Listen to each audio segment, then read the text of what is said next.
Alright, we're gonna try to finish up Granblue Fantasy Relink using the RTX 4080 Super. I still have not benchmarked this with the 7800 X3D.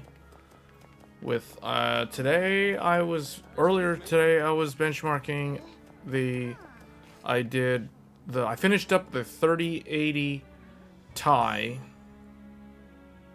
so that's all done now. Welcome back. The Grand Cipher's good to go. Are you ready to leave? So then I did the 7900 XTX, and I'm currently doing that one. I have like 2 more benchmarks I need to do. I need to test. Well, actually no, I need to test three games still, and then I will be ready to switch out for the 4080 Super, which is what I'm using right now. I don't like the idea of how limiting the number of times you can actually disconnect the connector on these. I think they have like 30 cycles of plugging in the cable and unplugging it. So that means I have to probably switch the cable. I don't think there's anything wrong with the connector, like in terms of the lifespan of the connector, if you disconnect the connector and reconnect the connector. I think it's the actual cable connector that can fail over time, although I don't know. I might do another video about that topic, but I feel like it's already been researched enough at this point. Yet nobody still understands the root cause. Hey, RK. Let us wish them well. They're the perfect folks to defy primeval gods. Kinda glad it's them, not me. I realized that my And so our debt to the them game's has text box frame on the lower part of the screen, my camera screen should be the same height as that, so that it lines up nicely, but oh well. Trying to finish this game. We are at the very end of the story of this game.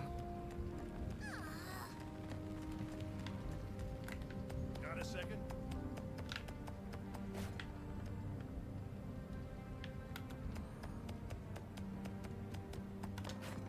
Oh. Guess we'll go like this.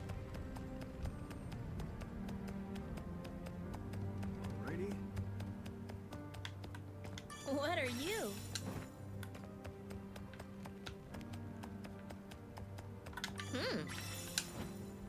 Trying to finish this game. This game is going to be very, there's a lot of like post-game content. Hey, this is Roland. Even some of the YouTube channels that are focused primarily on the gaming side, they still haven't completed all the stuff that there is to do in this game.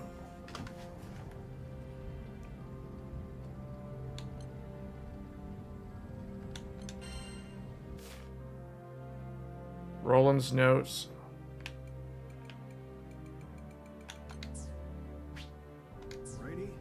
Why am I getting that so late into the story? That's weird. Alright, well, let's finish this. But it's nothing the Grand Cipher can't handle. We finally have Lyria back. There's not even time to celebrate. Lilith is so close to her goal, she's become blind to everything else. I doubt there's anything that can stop her now. Except us. It might sound melodramatic, but this is fate. Our crew versus Lilith. So there's only one thing left to do. Fly to the Pillar of Vioi. And end I might have to change cases for the 4090 because the 4090 doesn't have good airflow over the connector, but the Fractal Torrent has excellent airflow over the connector. So I'm not worried about this one. But that got me thinking, what's a good case to swap to? Because I bought this thing, I literally don't have any money to be buying another case. I gotta wait until, like, probably whenever that new Asus case comes out. I'm waiting to see when that Asus case comes out. The one that was shown off at CES. The sky's a That shot pro in art shade of case, the despair. update to the Guess we got original. Lilith and Angra Mainyu to thank for that. That pillar scares me more. Lilith called it the bridge to the astral realm, right? Only Angra Mainyu can open the gate. That pillar must be Forgot the like model an number altar on for the that. rites.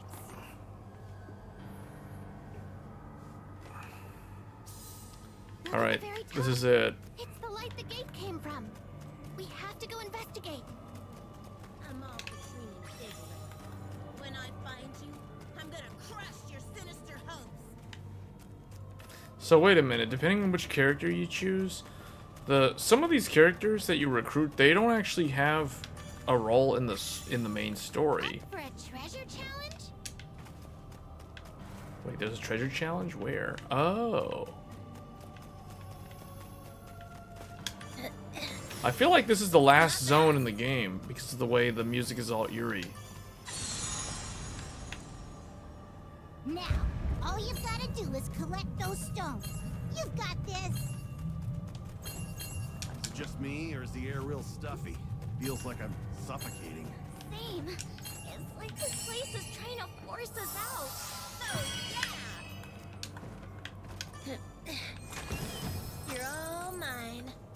Alright, let's do this. Let's finish this game.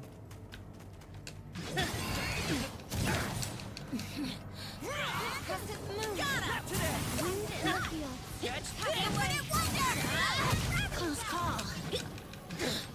Now or never. I'm right behind you. This place gives me the creeps. Corsair 7000D airflow? Does that have good airflow over the components in the case, though? Because that's the thing. Like, I want the connectors to run cold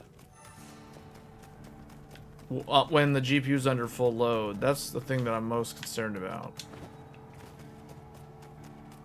I really like that Asus case, mainly because it has wheels on the back. And Hey, little item. if I drag the case across the floor, if it's on a carpeted floor, I've already had the Fractal Torrent mess up one of the rubber feet. So that's really annoying. The Lian Li Landcool 3, the only problem with that case is just super heavy.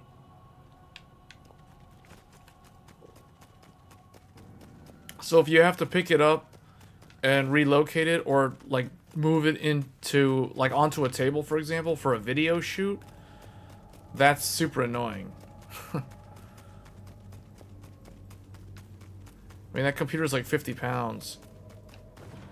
Mainly because they insist on glass on the back. I really wish the back panel on a lot of these cases did not have tempered glass. In fact, the whole tempered glass thing is just stupid in my opinion.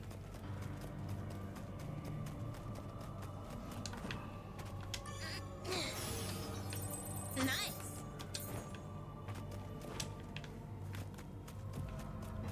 Yeah, I'm gonna have to do What some hole research did on this cases. weirdo crawl out of? Part of Angra Mainyu. Okay, so it's creepy and hostile. At least it'll be a good warm-up before the final match. Wait, we're really gonna fight Angra Mainyu? Reinforcements! Are those little ones also part of Angra Mainyu? What about the Corsair These actually have 5000D? physical shape. I think our attacks will work. The Corsair 5000D was one that I was considering a long time ago, before I got the Fractal Torrent. Whoa, the hell was that? Yeah. Got him.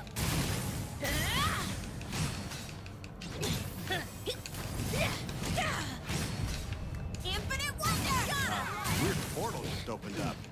Think it's because we trounced all those mini Mainyus? Wait, there's two. What does this do? What? It doesn't feel like I'm cutting anything. I guess we gotta go to the wormhole. Oh, we did go through that rift, right? It looks like we're still in the same place, but everything's all hazy. Yeah, this is so The Kingdom monster from Hearts before. 1. Is it just me, or does This it is like appear the end of solid worlds. I bet it's because Kingdom we went Hearts through that 1. funky portal. I knew it was a good idea. Huh?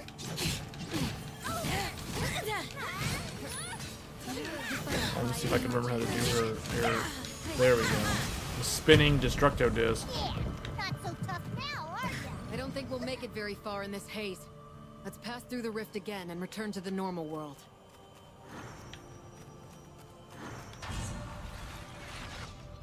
Well, now that those spooky portal monsters are gone, what say we get a move on? I can't believe they were residing in a different dimension. It must have something to do with Angramainu's powers as gatekeeper. I'm as shaken as you are. But at least we have a strategy now. Yes. Once you've figured out the key to its powers, no primal beast is invincible. Let's try not to linger in the other dimension, though. If Angramainu closes off the portal, we may be cut off from this world permanently.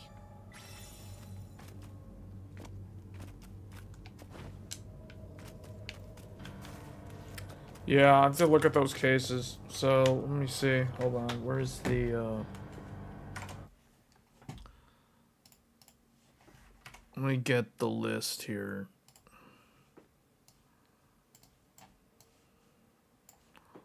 Let's look at these computer cases. So, Corsair 7000D,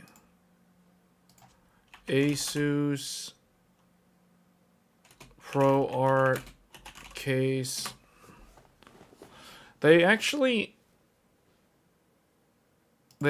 have like the old one on their website. Corsair. Wait, hold on. Okay, let's go to the website. Here we go. Oh, I have to share it. So here's the Corsair gaming cases. The 5000D, or no, 5000X? I thought it was 5000D.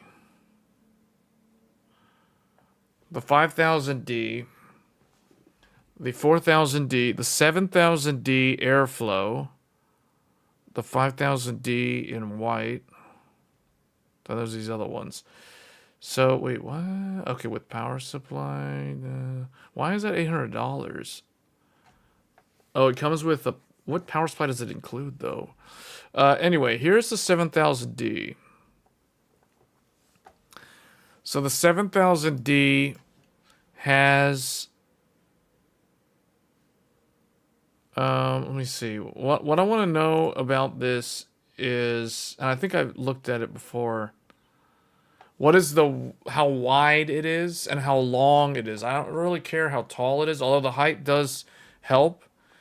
The thing is, see, the problem with this case is if I'm concerned about that power connector, there's no airflow from the bottom of the case flowing to the top. So the air only comes in from the front, and it doesn't look like there's a fan at the very bottom of this. That's the problem that I have with this. Unless there's a way to add a third one. See, they give you 2 fans.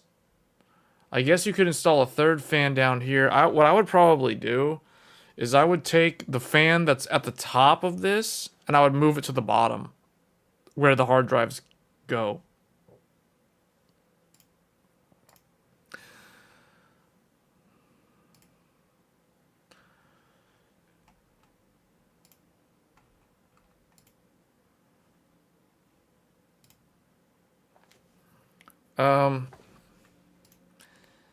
Yeah, I don't know how the airflow on this compares to the Fractal Torrent that I already have, though. 'Cause that's the only thing. This is Corsair.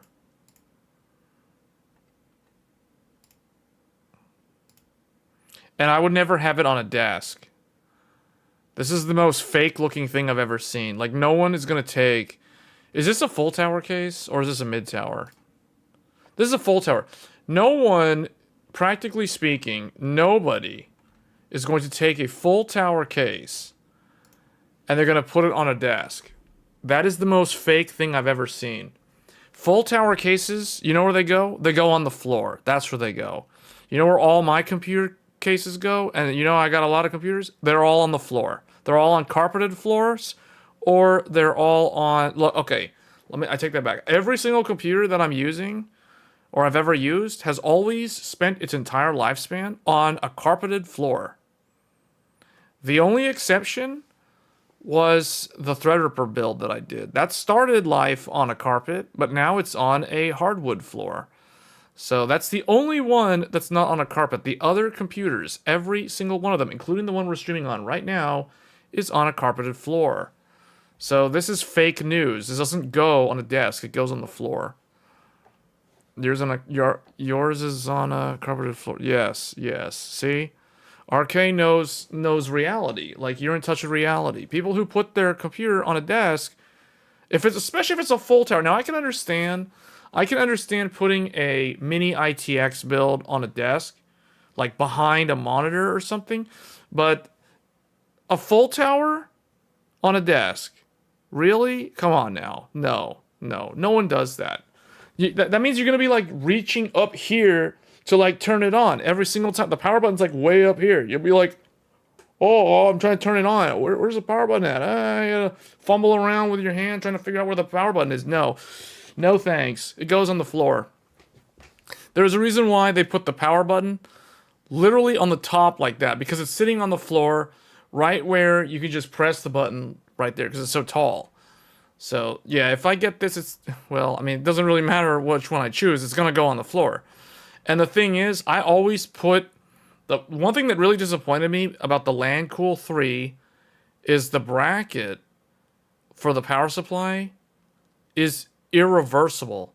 So that means that the power supply is forced to have the fan facing the floor. You can imagine on a carpeted floor, that's bad news. That's bad news. That means the power supply sucks in all that dust. Well, there's a dust filter. But if you're not paying attention to the dust filter, it's just going to be clogged. The thing's going to be running hot. It's probably going to die after like 3 years. And it's not good, especially if you're running it with a high wattage GPU. Like a 4090 or something, or an XTX. So because I put my computers on a carpeted floor, I always have the fan facing up in the case. Fun fact, every single OEM like Dell or HP or Lenovo that sells a pre-built desktop, guess which way they orient the power supply? They have the fan inside the case. That way, it's idiot-proof. That means someone can literally set their entire computer on a thick carpeted floor, and they're not going to choke their power supply. They're not going to starve their power supply of air if they buy a pre-built from Dell or HP. So the fan, for most people, unless you're putting it on a desk or a hardwood floor or something, it should be mounted face up inside the case. That's how I've always built my computers. I've never had a power supply overheat. I've never had a power supply fail, even though I sit my computer on a carpeted floor. You can flip the power supply either way. Okay, that's good to hear, because you cannot do that with the LandCool 3. The two big things I hate about the LandCool 3, I don't like the glass doors being so heavy and hard to remove, and I don't like that you can't flip the power supply with the bracket. It's one way only. That's really bad. So the other case, this one, so this is not the one that was at CES. The Asus ProArt PA something is the new one that JJ showed off in that one video during CES. That I'm very interested in that case. This case is the predecessor, but I don't want this one. I want the newer one. The newer one has that fancy dust filter thing that lights up when the filter's full or getting full. There's wheels on the back. So for someone like me, who you guys have no idea how annoying it is to swap out graphics cards in my main computer, which is the one I'm using right now, because it's literally wedged between two fold-up tables, and it's on a carpeted floor, and the rubber feet literally get torn off if I try to just slide it across the carpet. So having wheels would be a godsend. So the fact that Asus put wheels on the back of this case is really, really good. It's like they know exactly who they're talking to when they made this case.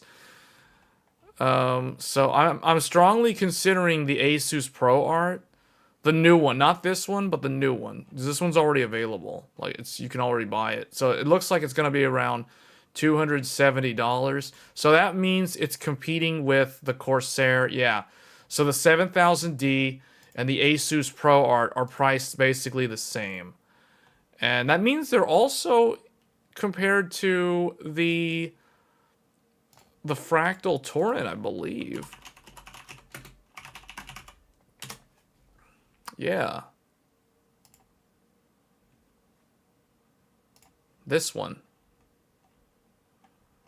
Yeah, here, okay, this is what I have right now. On the computer that I'm using right now, I have this one. You're teaching yourself Maya right now? Oh, really? Oh, the one with the one we were looking at earlier? This one?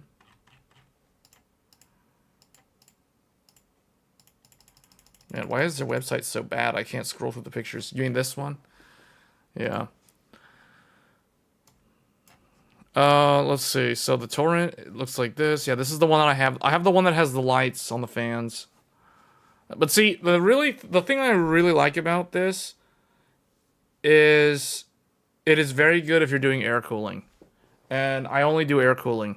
So, and if I get one of these, it's going to be air cooling.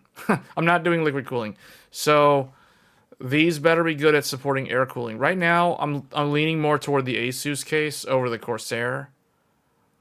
I mean, worst case scenario, I could always get another one of these, although that would be kind of dumb. I'd rather not buy a second Fractal Torrent.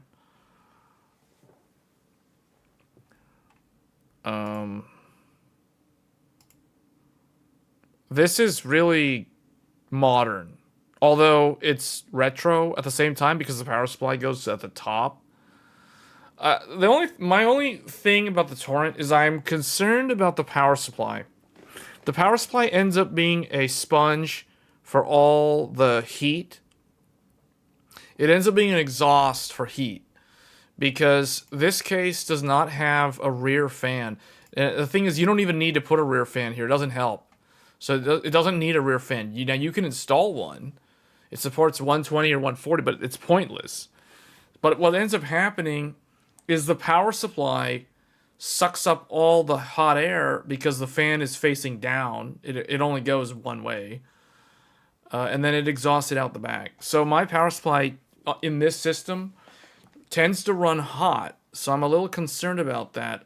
Especially because right now, the power supply is using the 12+4, the 16-pin very high power connector for the 4080 Super. It has the native cable. And it's up there in the back.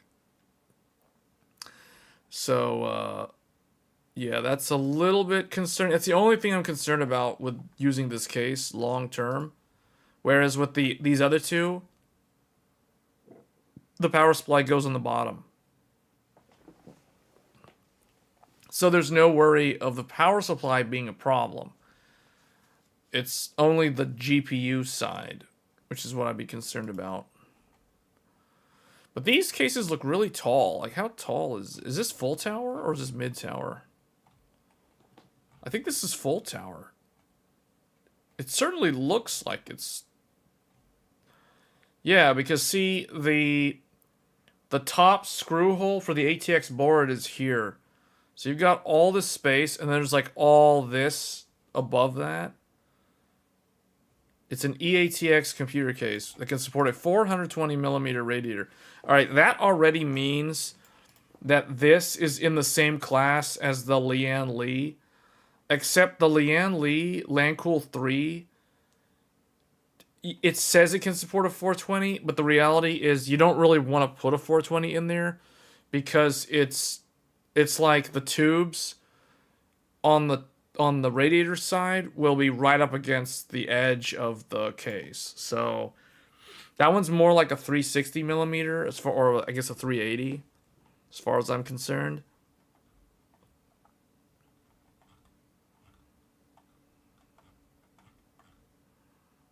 But yeah, let me see. I mean, this is... No, we don't need to watch this again. Hold on. Where's Paul's Hardware? CES Asus. Let's see. Yeah, this video. It's like 44 minutes long. My coverage of CES 2024 is brought to you by Cooler Master, Kioxia, Asus, I just and want to Gigabyte. look at the case We're at again. Asus. Asus is a sponsor of my coverage this week, so I want to say a big thank you to them. And I'm here with JJ. I've been working with JJ for like more than a decade, talking about computer parts, and Yeah, this part right here. We've got our Okay, this is the case. The one that we were looking at is the older one. ROG, and not that long ago, This we is the new one, introduced our though. ProArt components. We've had ProArt monitors for years, and now with the ProArt chassis Okay, line, first of all, they made this look even better than the original because they have this like cool looking bar thing on the left side. This just looks so good.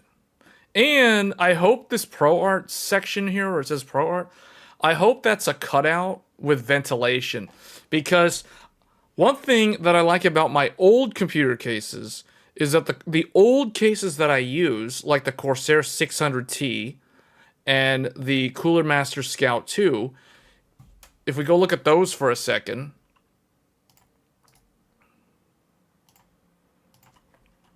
Cooler Master Scout 2, and maybe I don't need to do anything.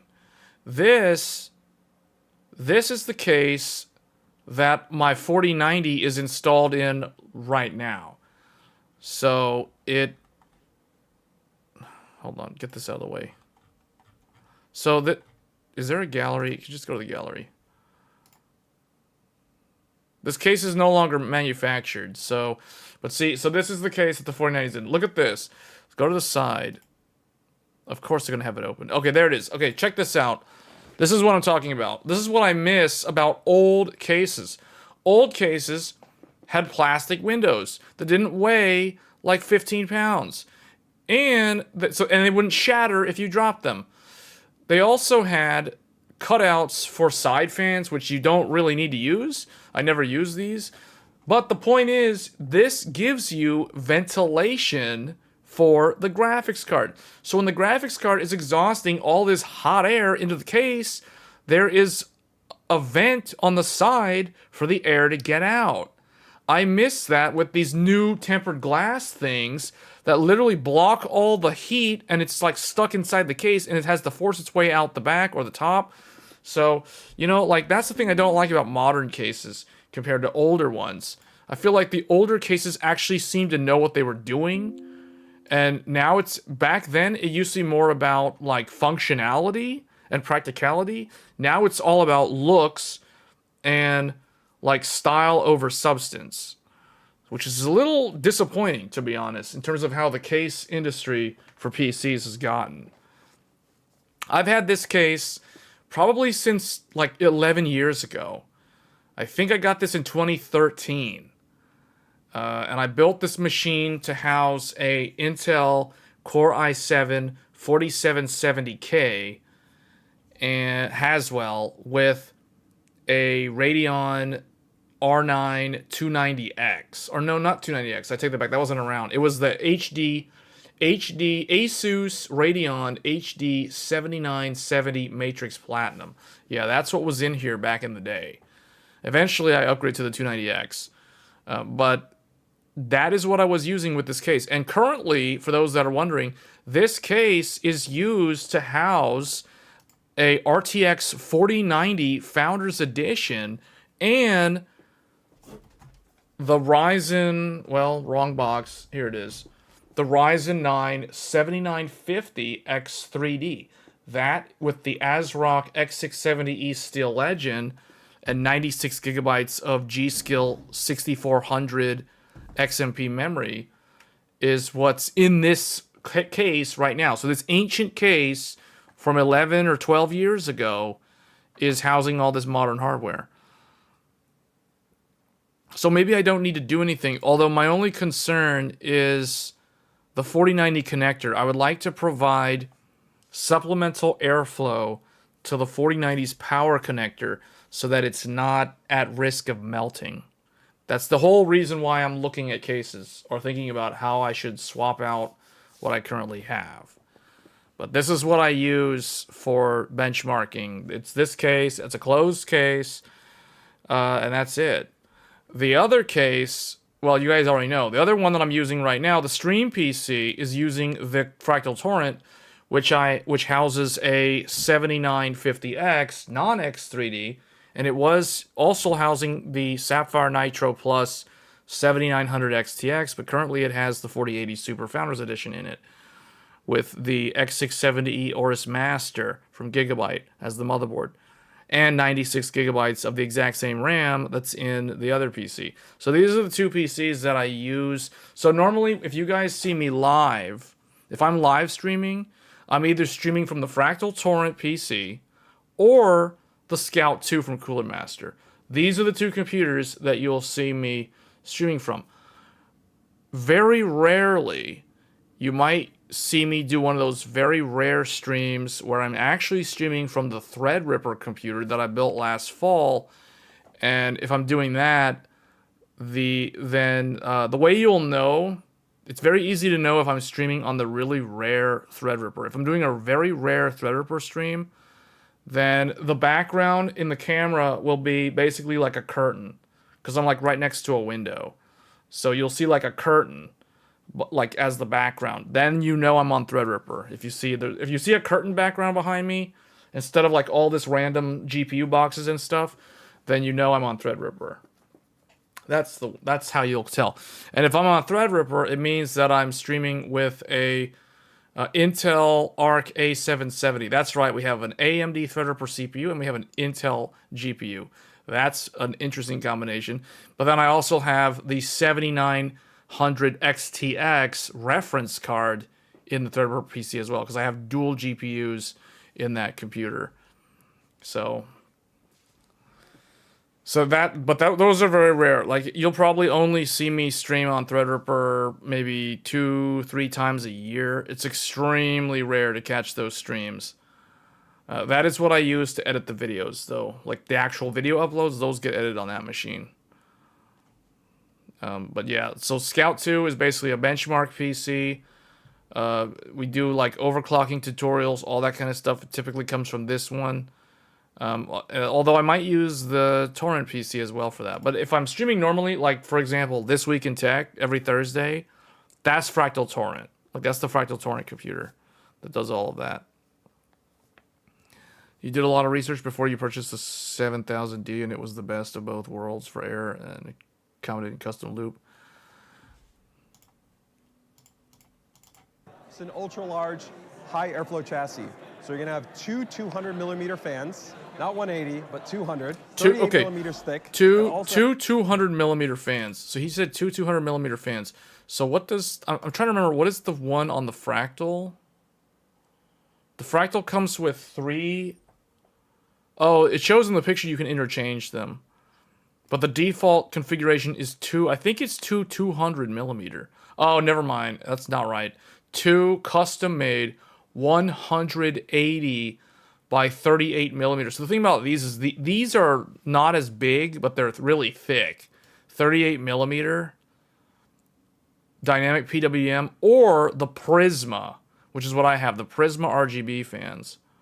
These are 180mm fans on the front, these two in the front here. And then it has 3 140mm fans on the bottom. What I like about this case is those bottom fans, they push cold air from the floor across the power connector for the 4090. So that's what I'm lacking on these other cases, and that's why I'm a little concerned about these. That includes this Asus one, but JJ claims that this is a 200mm. Has a larger 20mm rear 140. Really nice, actually, one-handed access. Large 140 on the rear. Integrated venting system right there. Integrated venting system on the side. Okay, thank you, JJ, for confirming that ProArt logo has air vents. One-handed access. You can also see a nice, actually, integrated... One-handed access. Hold on, how did he remove that? How did he remove that? High airflow chassis. So you're going to have two 200mm fans, not 180, but 200, 38mm thick. It also has 38mm thick. Okay, this is two 200mm by 38mm thick. It's so obvious to me that they are going after the fractal torrent with this. Like, this thing is designed to compete directly with the fractal torrent. Like, I can tell. The fact that he called it out, he said 200 millimeter, not 180. He's poking at the fractal because the fractal torrent has 180 millimeter. And then he also says 38 millimeters thick, which is the same thickness as the fractal torrent's fans. A larger 20 millimeter rear 140. He mentions the rear 140. That's obvious because it's there. The fractal torrent does not have a rear fan, although it doesn't really need one because the power supply fan ends up acting like the rear fan. Really nice, actually, one-handed access. You can also see a nice... Although, some people might not like the fact that the power supply has to suck in all that hot air from the case and be used as a exhaust. And I also don't like that about the fractal torrent. It's actually integrated venting system right there. Okay, I'm going to go ahead and put that down. When we take a look at the inside, you're going to see... Oh, man, look at that. It's got one of those. It has a fully integrated... in the case includes a anti-sag or a GPU support brace, just like the fractal torrent. I really like the one that the fractal torrent has. This one looks basically the same. So they are 100% trying to compete with the fractal torrent with this case. You have an integrated GPU support. We have ducting to help to focus the airflow. They have ducting to help focus the airflow, okay. You're also going to have handles right here on the unit, so you can actually use that to pick... Handles on the unit. I guess he means the sides there. You can grab on the sides. Up your chassis, which, especially for a crater build, it can get pretty big. It's quite nice. This is showing you actually an unreleased mock-up version right here that actually will come in either kind of like a black kind of walnut finish or a natural finish option that we'll have available. So you actually have wood here, and down wood at the bottom. The current version that's just shipping right now, early next month at $270, will actually be all plastic, right? But we will have this wood version that will be coming out a little bit later.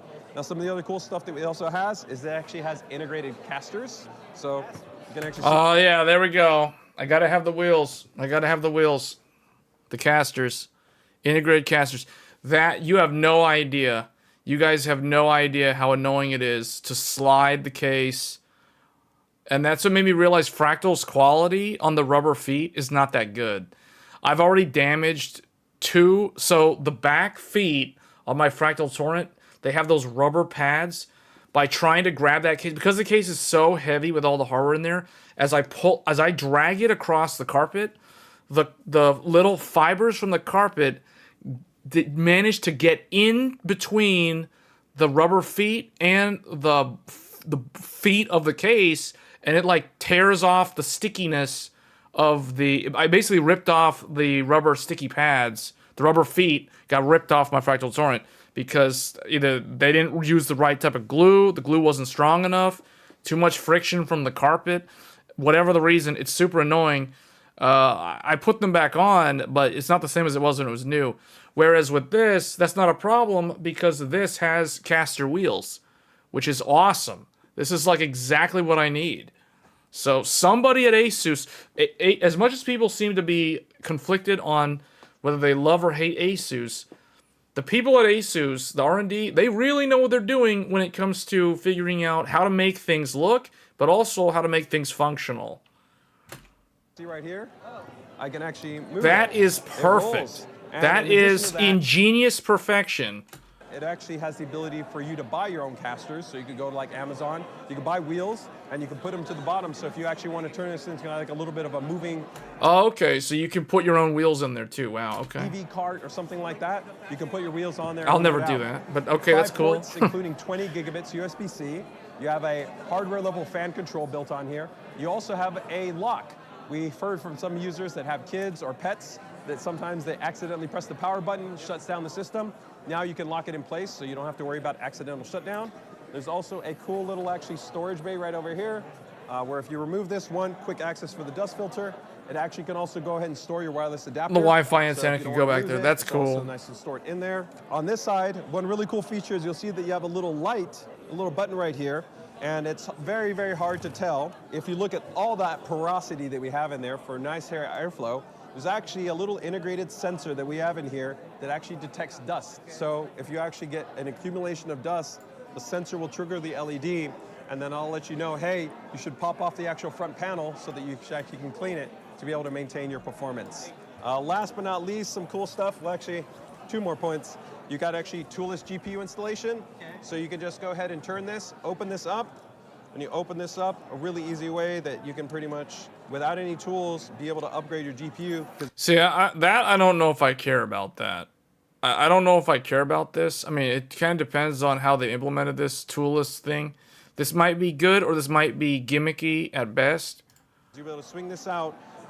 There you go. You can see you pull that out, and now notice that they had to do a cut in the video, which means he had a hard time getting that thing out, which means it might be more trouble than the way he's basically trying to sell it. Be able to upgrade your GPU because you'll be able to swing this out.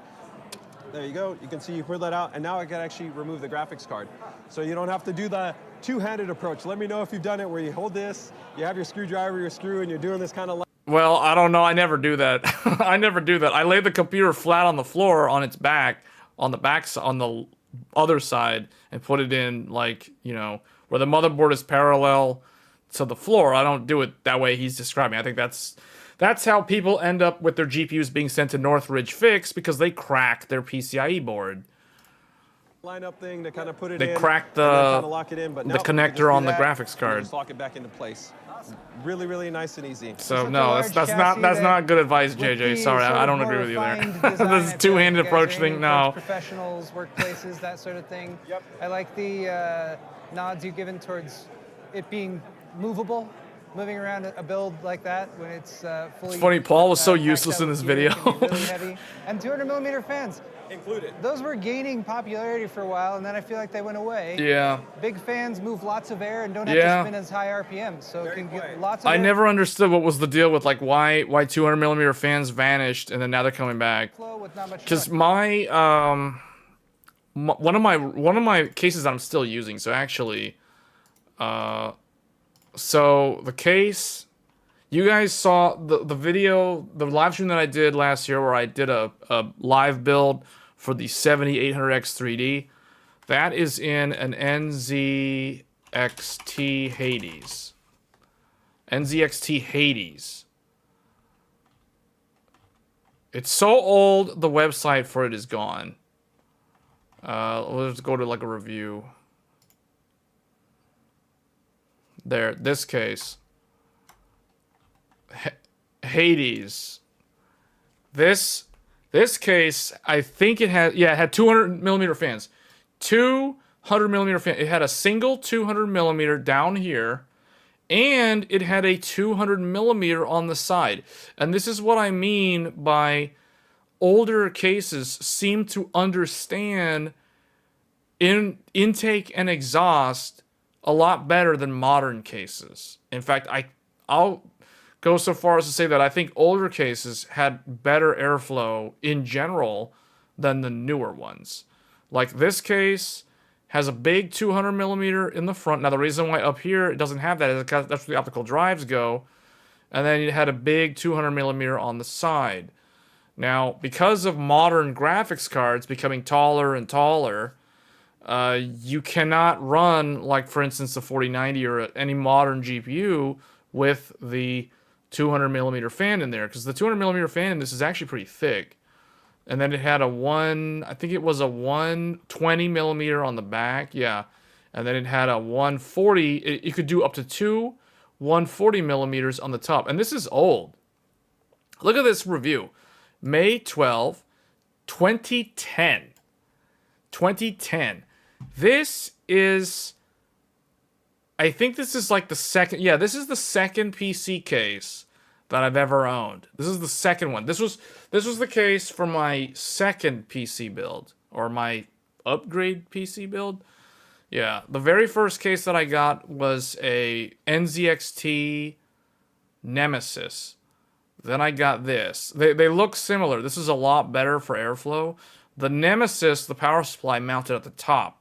In the Hades, it mounts at the bottom. So see, there's the door. This is back when they had those doors on the front.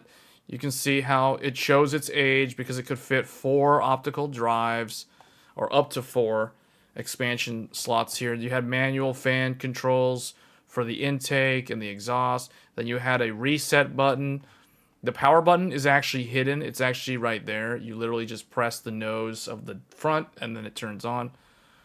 And then, yeah. That's really all they have in here? Okay, hold on. What else they got in here? Yeah, see?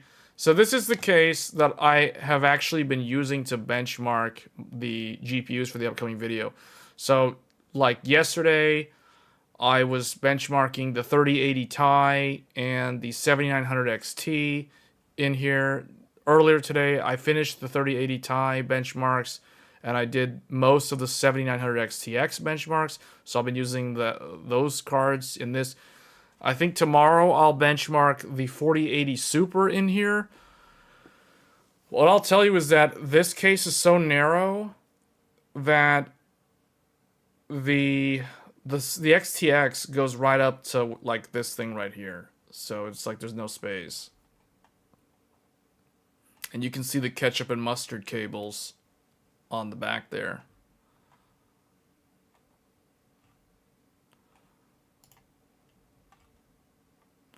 They tested, look at what they had as a test system. Check this out. A lapped, wow, people were doing lapping on CPUs in 2010. I did not know that.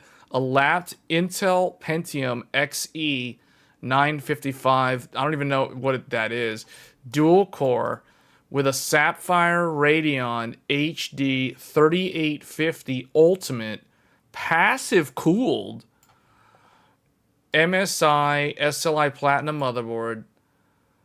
I don't know what this is. Like, this computer is sounds so weird. Like, I know what this is. I didn't know there was a passive cooled version of it. And there's like all this weird stuff.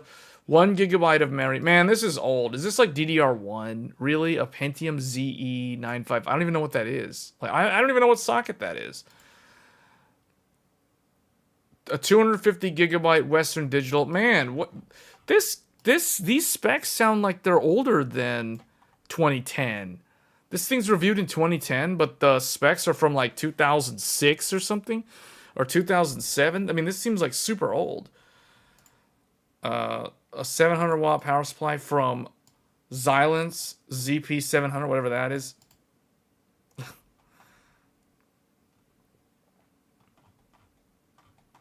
Anyway, this is the case that I have. It's good. I don't know what this is. I guess this is like DDR1 or DDR2. It sounds so old. Like, this is 2010. Like, this isn't even the best hardware from 2010. Like, who does a review with this stuff? I had 2 GB of DDR2 in 2007. I never had any DDR2. I went from DDR1 to DDR3. So I don't even know what DDR2 looks like. In terms of how different it is from DDR1. I had, my first computer was 2x 256 meg. So the total RAM in dual channel was 512 megabytes with an AMD 64. It was an AMD Athlon 64, 3200 plus, single core. And then the graphics card was a Sapphire ATI Radeon X850 XT. And I had that computer until I built this one. Until I built the one with the Hades. The Hades case. This one was the Phenom 2 X4 965 Black Edition. I had that thing. Then I went to Intel in 2013 with the Scout 2. So yeah, I pretty much did like new builds. Like back then, I don't know, I didn't really reuse the case per se, but I never got rid of the case, if that makes sense. Like, I still have all my old computer cases. In fact, I still use this one today. The 7800X3D is in this case. So, but yeah, yeah, I guess if you don't care about having to like sell hardware to make back some of the money to fund like newer hardware, you'll end up with a big collection. Trust me, you'll end up with a really big collection. I've got a lot of GPUs. I don't have nearly as many processors, but I do have like computer cases and stuff like that, and a bunch of old like DDR3 RAM, DDR4 RAM. I don't have much DDR1 RAM. I don't have any DDR2 RAM. Yeah, if you don't sell your stuff, you're just gonna end up with a whole bunch of old computer parts. And you know what? Sometimes it comes in handy. Like, just the other day, I was trying to do a power supply swap, and I had to basically transplant an 850 watt Corsair into the X3D computer because I needed to use the Corsair adapter for the nvidia 40 series card, because I didn't want to use the one that comes in the box, and the power supply that I was going to connect it to is really old. It's like an XFX power supply. It's actually the power supply that I built my second computer, like this Hades case. It was the one for that. And in fact, that power supply was still inside the Hades case. So I had to take that power supply out, and I had to put that Corsair 850 in there. And yeah, that was interesting, because that thing had been in there for so long. I didn't know that I was using extension cables for the EPS 12 volt that I had purchased from Fry's Electronics like more than a decade ago. Those extension cables were just literally kind of like melted onto the back of the case because they've been stuck there for so many years. It was weird having to remove all of that. Well, not melted, more like glued to the back. But yeah, this is how it looked. Modern cases really don't have these many front hard drive cage things anymore. See, there's the power button. The power button's like right there on the front. I like how they hide that.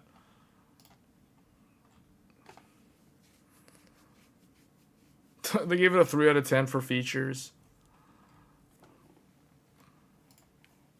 And I miss when cases did not have the annoying power supply shroud that covers the power supply. This was better. There's no bracket. You just put the power supply in there. You connect it to the back of the case. There's none of this nonsense with the shroud. Now, yes, it looks kind of messy because look at how all the cables just kind of hang around in the front there. But you could send that to the back and manage it that way. But yeah, passive cooled 3850 though. I didn't even know there was such a thing.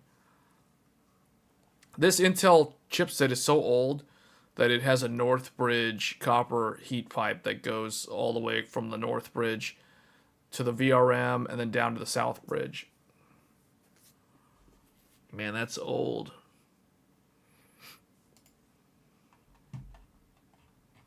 Anyway, so that's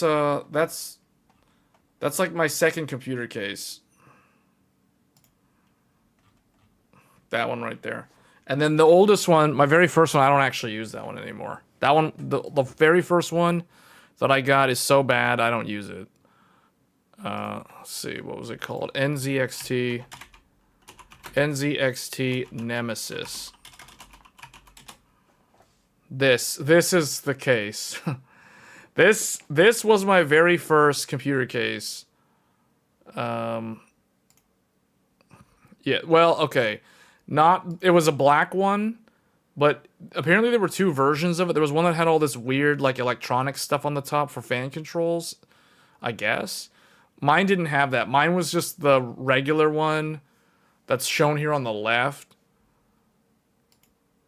Yeah, so mine is the black one, but without the big thing on the top. It's like, imagine if the white one was black.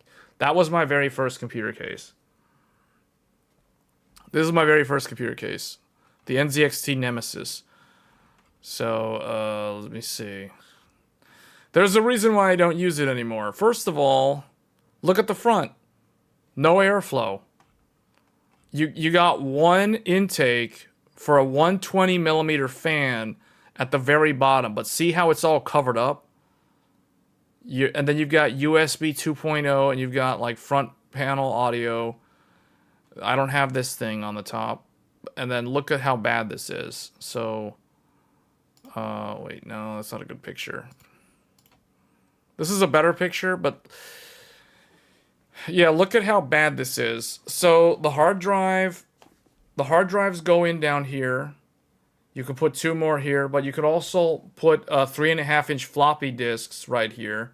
And then all this other stuff was for optical drives and I guess compact flash, SD expansion cards, that sort of thing. The inside was just like this. Oh, this case came with a 400-watt power supply. And it was some questionable power supply.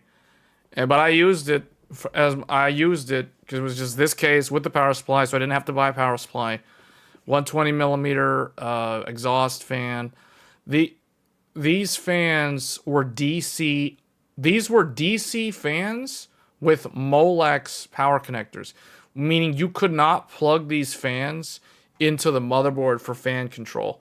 So if you had, like in my case, when this case was very loud because there was no fan control. I didn't buy the one that had the fan control on the top. So mine, the fans spun at like, I guess they were spinning at like 1800 RPM all the time. So the computer was like noisy. But I didn't know any better back then.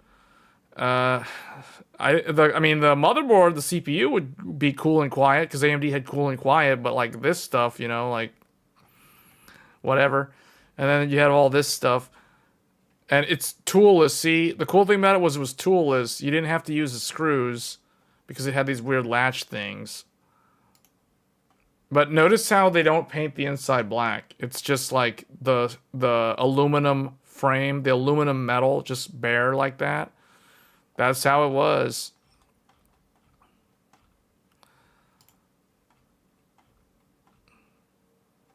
Very, there's the power supply. Should be a 400 watt. Yeah. Each model also came with a 400 watt power supply. The units were not really the highest of quality, but for beginners, they should do the job. And I was a beginner back then. I didn't know what I was doing half the time. And so obviously, you know, I didn't know what 80 plus standards were. And I was like, okay, hey, it comes with a power supply included. Yay, I get to save money. You know, 400 watts, that's a lot of power. Who's going to need more than 400 watts? So, that was my very first computer case. And I guess very first power supply.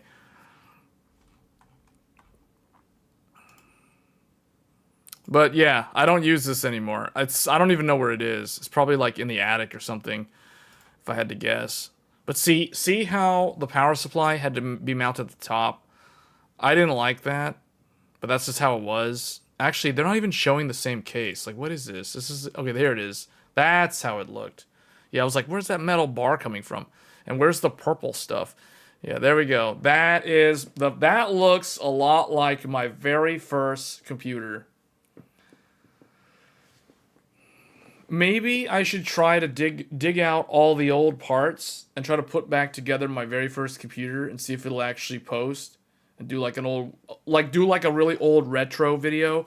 My first computer, so I was running Windows XP, Service Pack 2, and it was on a 300 gigabyte Maxter, 7200 RPM hard drive, SATA. I thought that was so cool. I thought that was so high end, because I remember like. All the computers, like my friends that had built computers before I had built a computer, they were running like IDE cables, like IDE, you know, the big old ribbon cables, those type of hard drives, like what are they? PTA, the PETA drives or PTA drives or whatever they're called. IDE, no, I think it was IDE.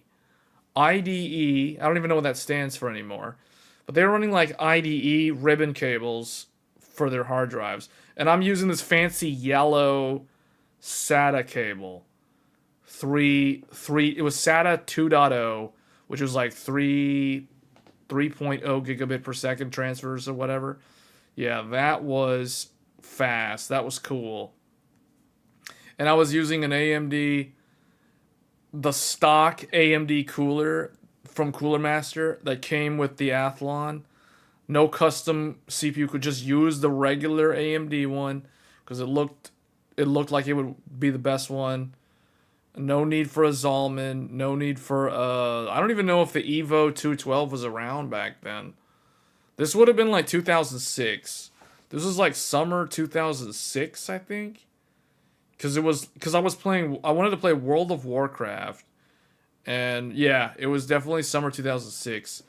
Because WoW, I think the first expansion came out in, I think it was January of 2007? Or somewhere around there. I can't remember anymore. But in any case, I built this computer in the summer of 2006. And this was like the best computer ever at the time. And then it quickly became obsolete. But I was stuck using it for like 3 or 4 years. Maybe even longer. And you know what's weird is like I was on this thing in an era where computer hardware changed much faster than it does now. Because we actually, like, upgrade cycles back then were pretty much like you could potentially go through like one socket in like less than 2 years. It's like 18 months and a new socket from Intel comes out. And I mean, even AMD would switch sockets all the time too. Like there was mine was on socket 939, but then there was AM1, and then there was AM2, and AM2 plus, and AM3, AM3 plus. So yeah, they both change sockets all the time. Intel like LGA 775, and then LGA 1366 came out. LGA 1155, 1150.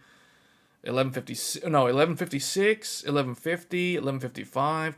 Yeah, they were changing all the time back then. Anyway, I don't even know how we got off onto this tangent. We were talking about the Fractal and the Corsair. Yeah. I don't know. I'll probably end up going with well, I'll have to do more research on that. I may end up doing nothing, and I may see if I can get like a fan on the side panel and see if that helps with the cooling for the 4090.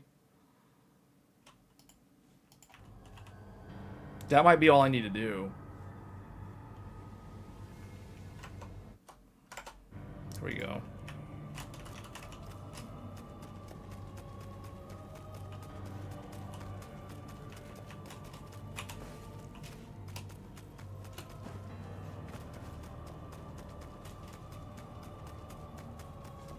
Just realized that I just realized I was playing with keyboard and mouse. What? I don't play this game with keyboard and mouse. Not bad.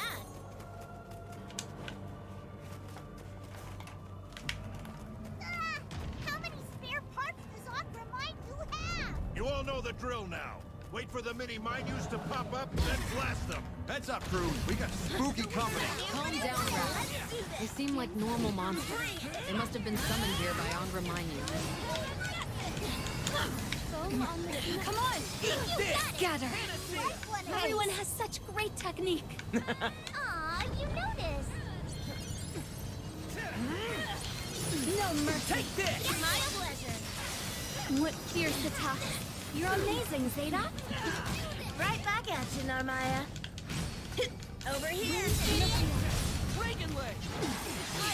I don't even think the old computers can even run this version of Windows.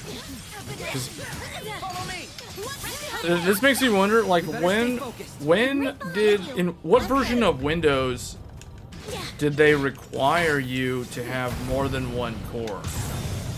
Because after a while, you couldn't run Windows with a single core anymore. Fighting shadow people in the shadow world. Really not where I wanted to be right now. I don't think mortals were ever meant to step foot in this realm. Let's try to stay by the portal, in the light. I'm burning up. Foam on the sea. Finally! I hope we never have to do that again. Jeez, shadow portal, shadow people. What's next? Can you see all the wreckage scattered about? I believe Lilith built this pillar out of people's homes.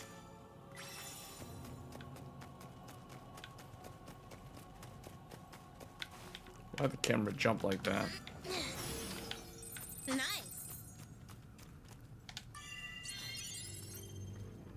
The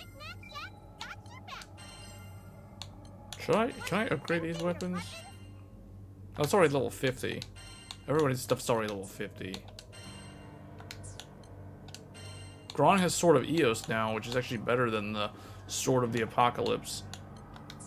It's actually significantly better.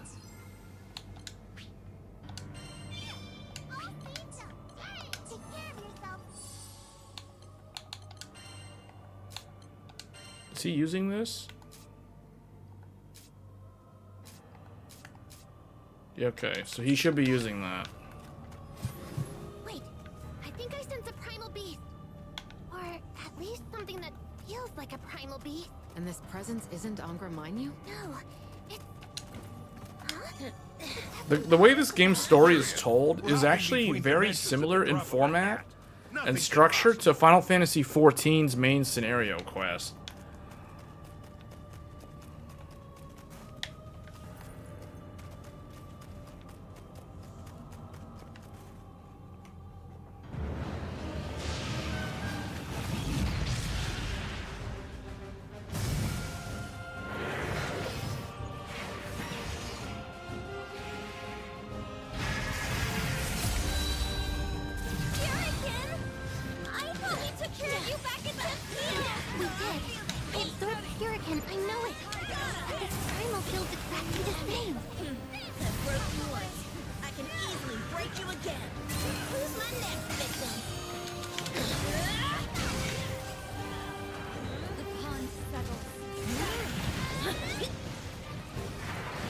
Yeah, if I brought the guys with the guns, this would have been a lot easier, because this guy likes to jump around a lot. Hurricane doesn't have any thoughts at all. There isn't heart or mind. Just a shell. It feels a lot like the shadow people. Just bigger. And way more bloodthirsty. The old Furican was a fart compared to this Tempest.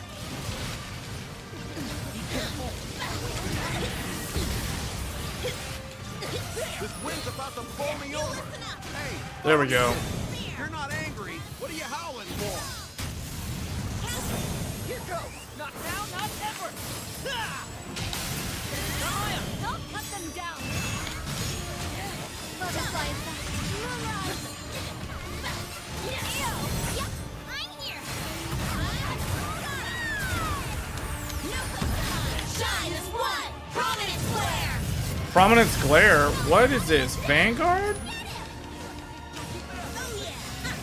Did they literally just say Prominence Glare? And she doesn't look happy.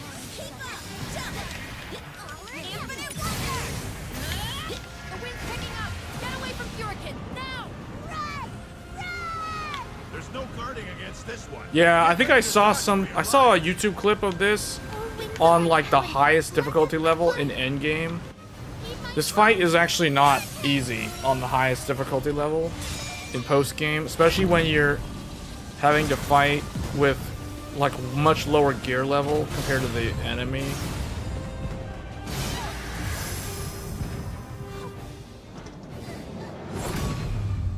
Hmm?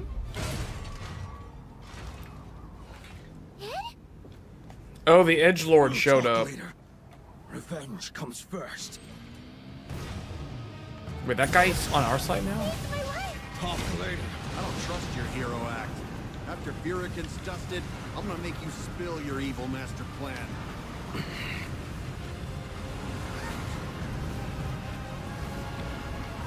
Oh, great! A magical girl transformation.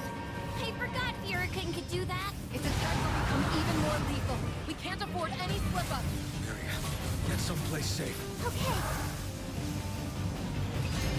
Oh, the field. Just hold on. They have to let up eventually. Furican's blows are gonna land a lot harder now. Try not to get hit. Now the party begins. Well, milady, Whoa. shall we dance? Oh man, that was close. That was a perfect dodge.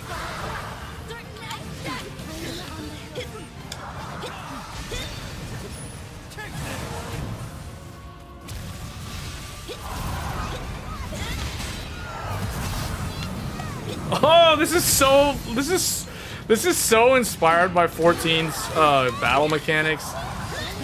You're the best. Feel the flame.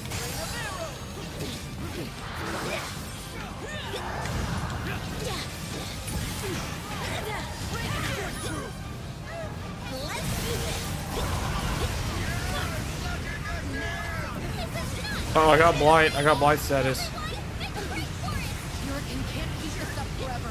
Dig your heels in and wait it out. Uh-oh. Oh, I gotta heal up.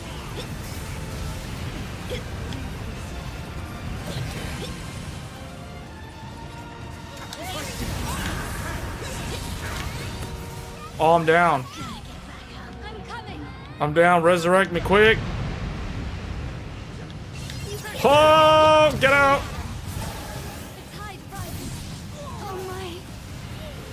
What is this? What is this thing?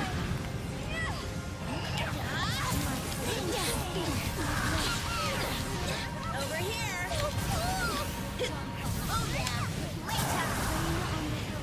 Infinite wonder. Let us feel our sword. Our best. Is that gonna cheat already? Come on.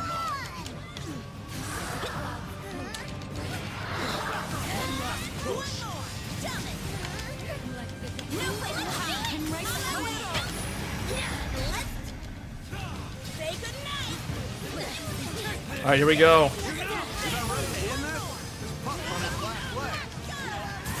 Got him.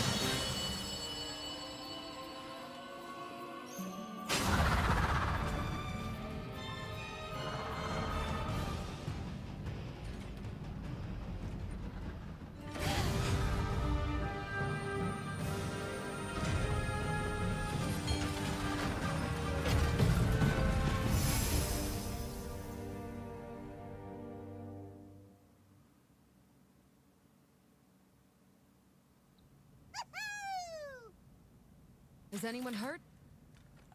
I feel like 1,000,000 rupees. But, what are we gonna do about him?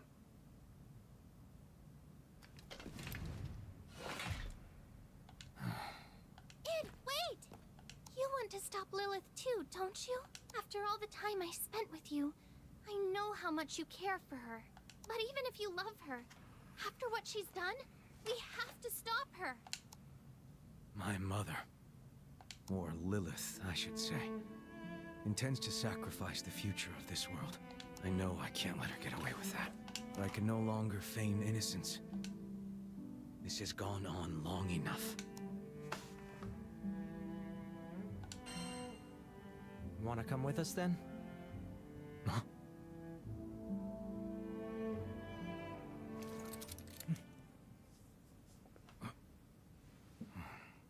You want to stop her, and so do we. Choices don't get any easier than that. How about it? We could use ya. You know, I was thinking the PlayStation actually is getting games that you won't be able to play on PC for a while. Inflicted on your crew. Compared to last year. You did help us.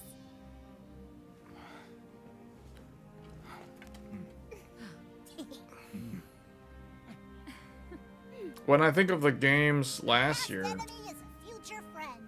That's what they say. Final Fantasy 16 was like the only one that forced me to have to get it on PlayStation. But this year, there's Fight against Lilith. three games that I can think of right now that are PlayStation timed exclusives. Let's stop her. That it's like I will be actually using my PlayStation 5. Wait, I can actually swap that to that guy now? Let's put him in then. Let's do this. Oh wait, he's a dark element that we don't need her. We need like a fire. Let's get a let's get a gunner. Healer. Actually, is Eugen? Yeah, let's go with a range. We don't have enough range, so we're just gonna go with this. Ooh, I got id now.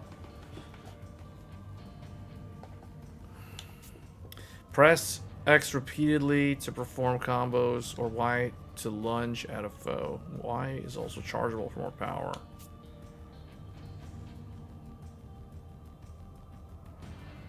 Oh, he enters dragon form. Welcome to the winning team, Ed. Yeah, You're not much of a people person, are you? sorry.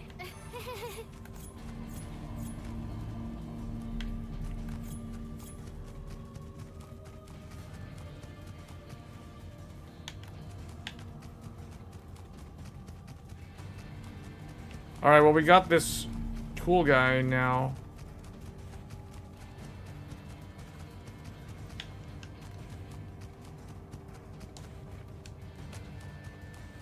Do you think Roland's okay? I can't say.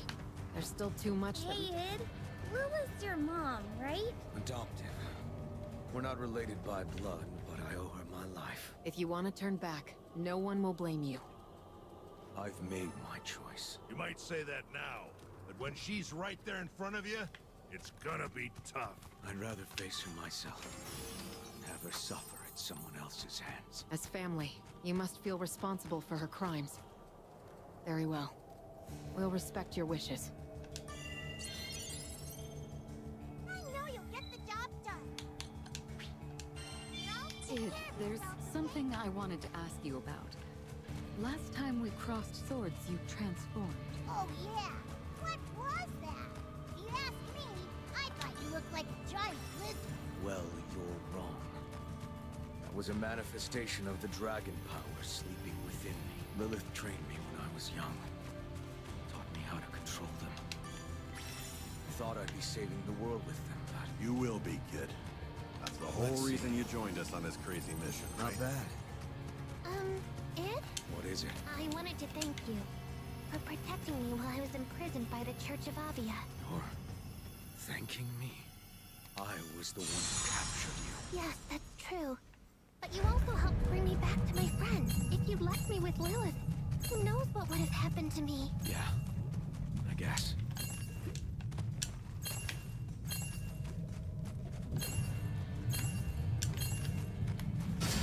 Oh, wow, you gotta make that jump perfectly. Oh well. Mirage stones. Up for a round? Let's do this.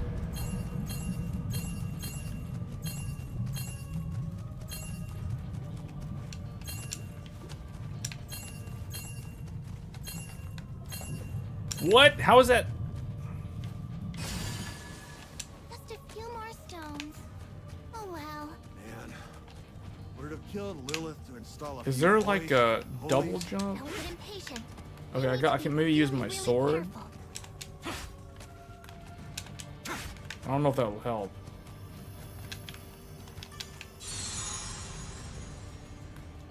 Look at all those shiny rocks. Make sure you nab them all.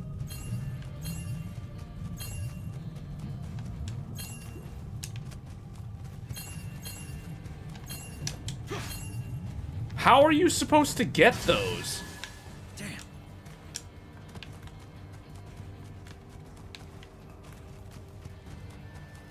Hold on, I got an idea. Go this way. Don't do that. Do Get in there and get those stones.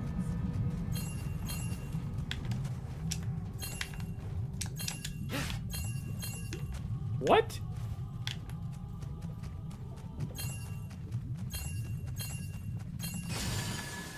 Damn. I think they're supposed to go this way. Look at all the glowing stones. Let's try to nab every last one.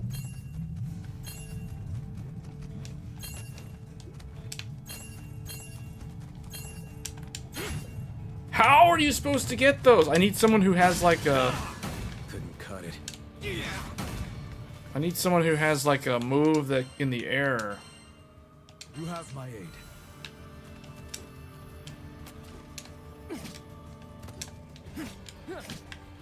Maybe that's what I need to do. I need to use his air combo.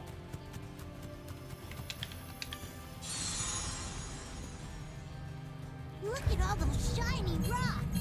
Make sure you nab them all.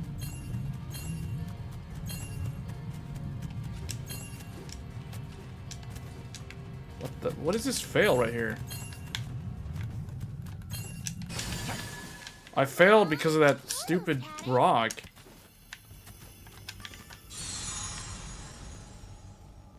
We should probably grab those, right?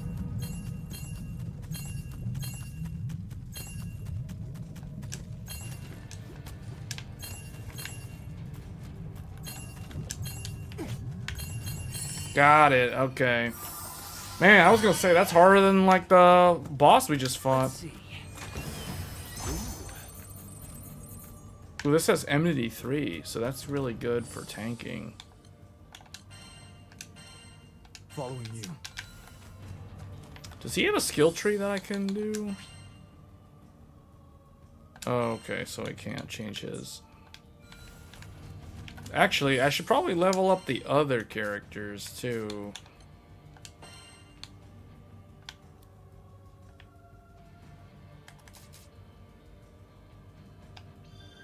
I think I'm getting the hang of it. Wait, this feels way lighter now.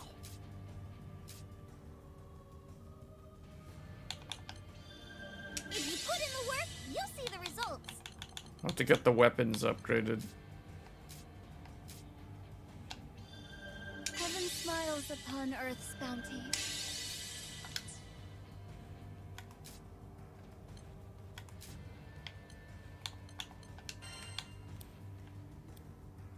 Quicker charge. Power raise. What is this?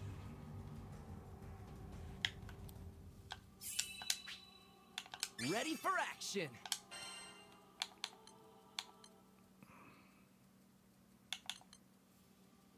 I guess armor break we don't need. Go decimate.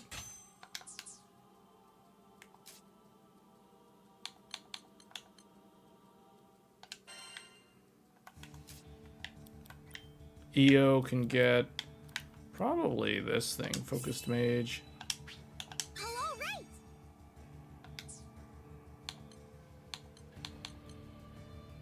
And then we're not really using. Wait, who's the fourth character? Oh, Rackham. I guess he can get. What's this? Yeah, that should work. Man, Wild Gunsmoke has that many things? That has a wind element. Change to that.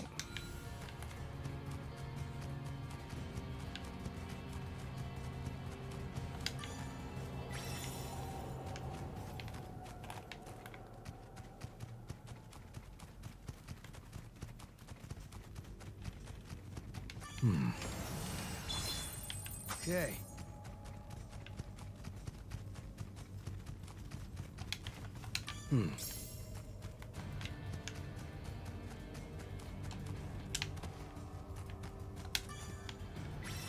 Surprised I haven't found any of those crab things. I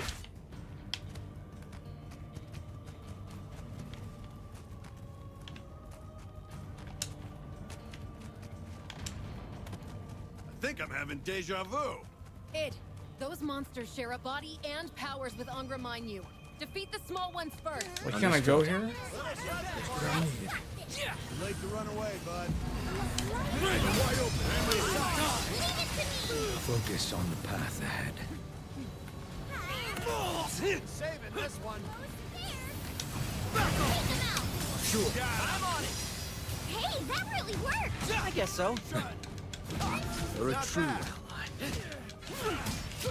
Wait, he fights with his hands? It's over. Come on.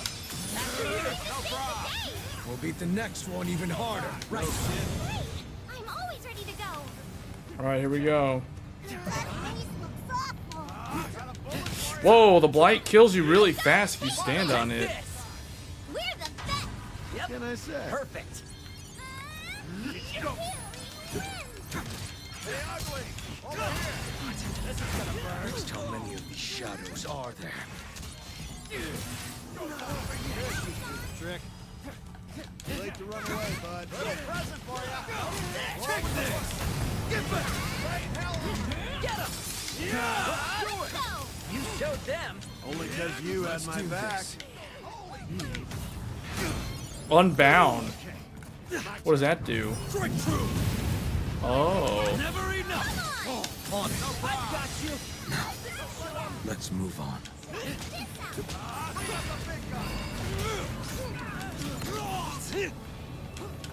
I'll do it. In my sights. We were in perfect sync. That one got me Stay revved focused. up. Hey, ugly. Over here. Let's end this. Good hustle. Oh yeah, we got the stuff. Whoa, I transformed into a dragon? Just my luck. You can't vanquish the shadows with brute force. Just push your way through for now. See my magic? That's why we love you.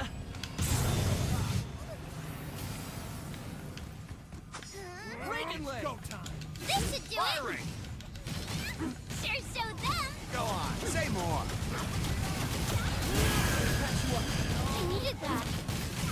Come on. What about three? Keep it up. Great! Adios, losers!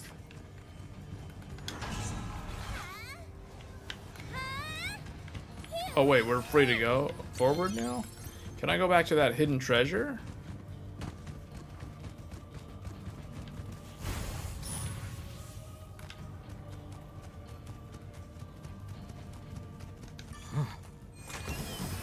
Not bad. Back off. On the offensive. Watch this. Little present for you. This should be quick. I see through you. Got him.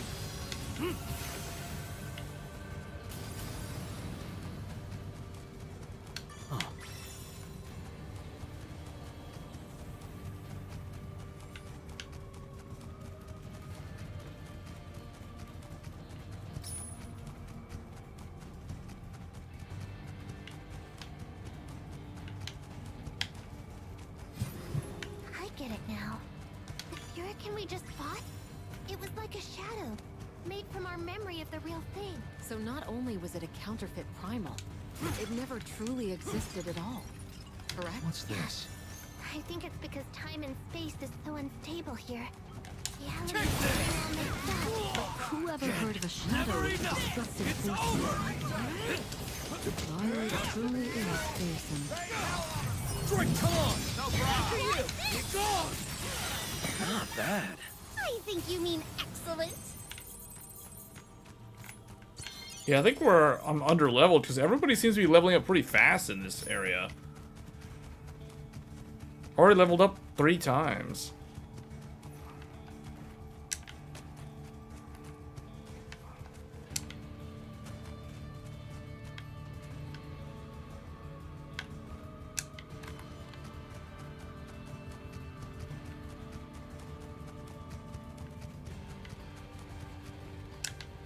I think the game that was announced as State of Play that I think was very surprising, and I don't know if anybody was even asking for it, is the Death Stranding 2. Was anybody asking for a Death Stranding sequel? I don't really know anybody who wanted that game. Let's see.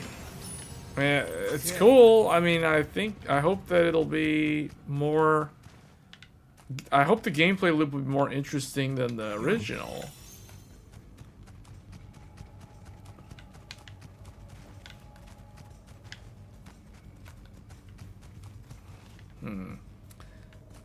I'm really surprised there's no hidden crabs around.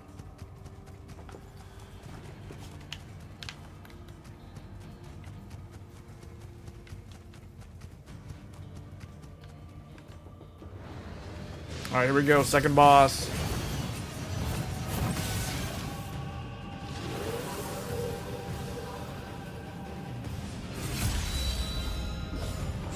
Whoa. Pretending to be the Wolf of Latanya. It's even tougher than the real man in armor.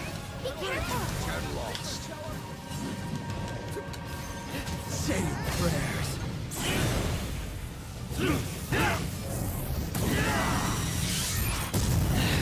Captain, I'm ready. Tempest, flame!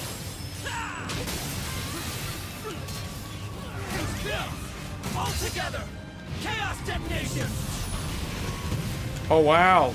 Both of them together did theirs, but the other two didn't do theirs. What the hell is this? Some kind of mating dance? Is everyone all right? It's got us pinned down. We have to do something. Yeah, I know, but what? I recognize that spear. Who is that? No one goes hunting without the silver wolf. Huh? What are you doing here? Heard you got some big prey, like. Well, I got room on my wall for a few more trophies. He's not talking about mounting our. Hope not.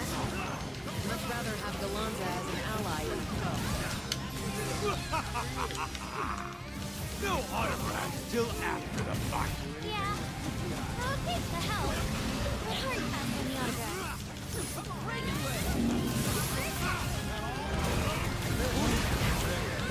We have to get you healed quick!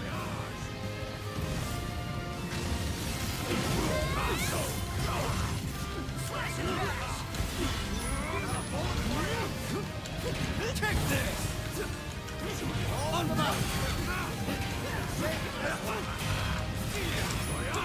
I gotta do my air combo. Let's see what we got for air. Oh, uh-oh, he's down. He's down. He's critical. Where is he? Alright, understood. Get him up, quick. Let's do this.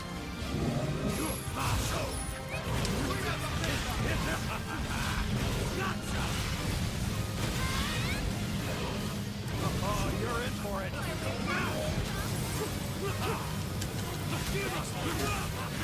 Man, this game is so good. Like, I feel like they really... I feel like this year is not going to have as many big game titles as last year. It's certainly not going to have games that are nearly as hard to run as last year. Oh man, 2 people down. Whoa. Oh, we got 2 down. We gotta get them up. Hey, thanks. Braun's down. Just breathe for me. Oh, we gotta hide behind this thing quick. Gron's down. Where is he? I don't even know where he is. Oh, he's up.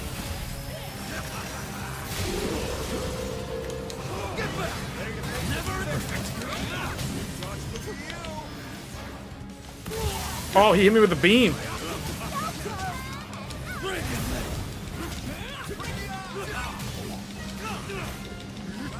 I gotta do my air combo. 1, 2, 3. There we go. Link attack.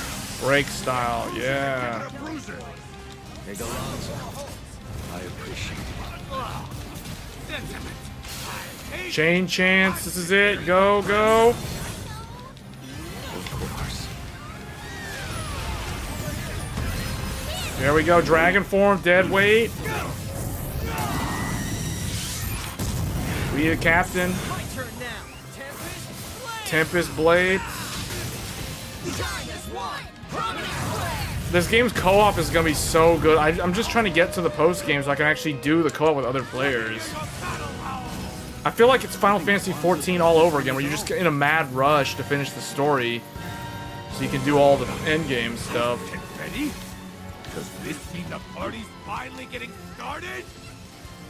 Oh, he's doing his thing. Oh, that was close.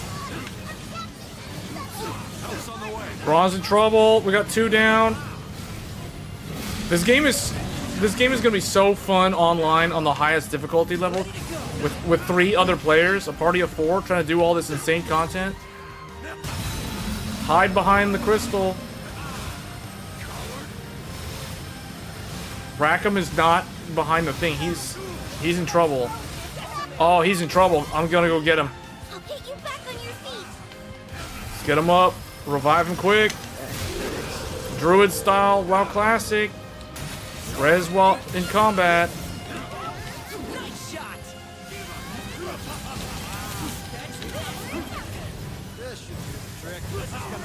They have Alexander mechanics from Final Fantasy 14 in here. This is insane.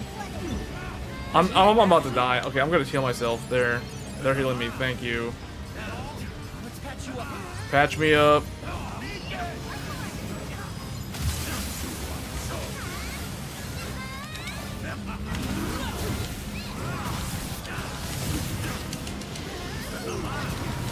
Slow burn. Here we go.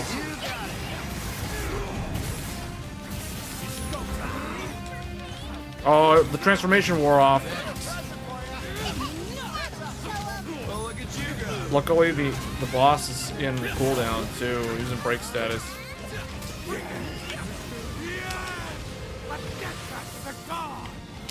That's what I call raging hot. Man, I He's down. Get him. You should really follow that stuff.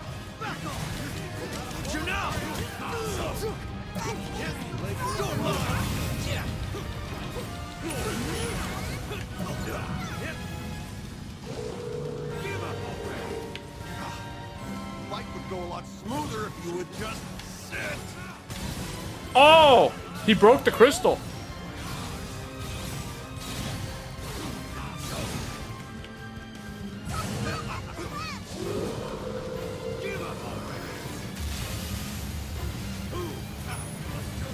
Oh! I got behind that just in time.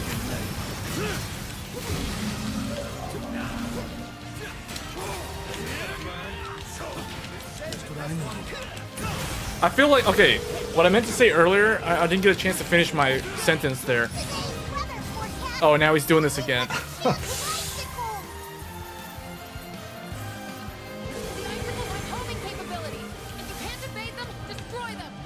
Homing capabilities.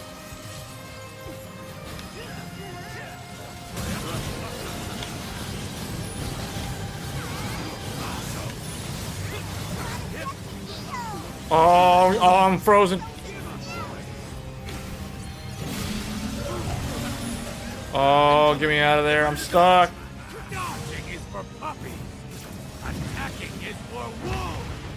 All right, here we go.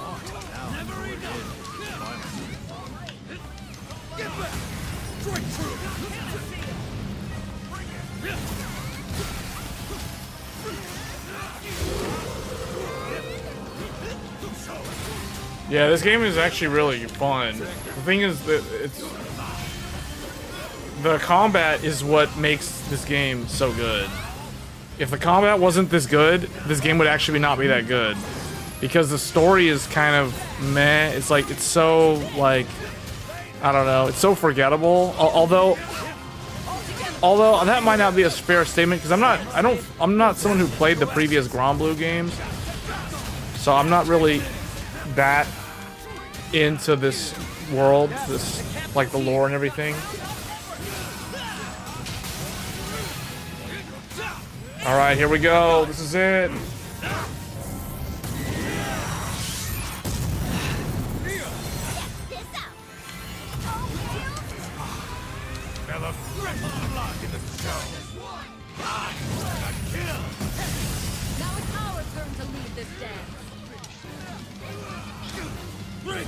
I see through you.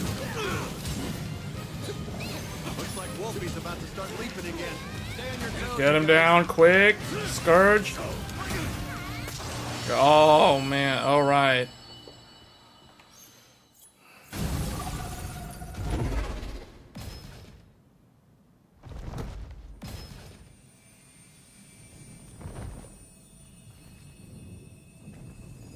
See, like, I don't know the significance of these enemies that we're fighting. I know that there's some kind of elemental beings, these primeval entities. Go on ahead. Let me catch my breath.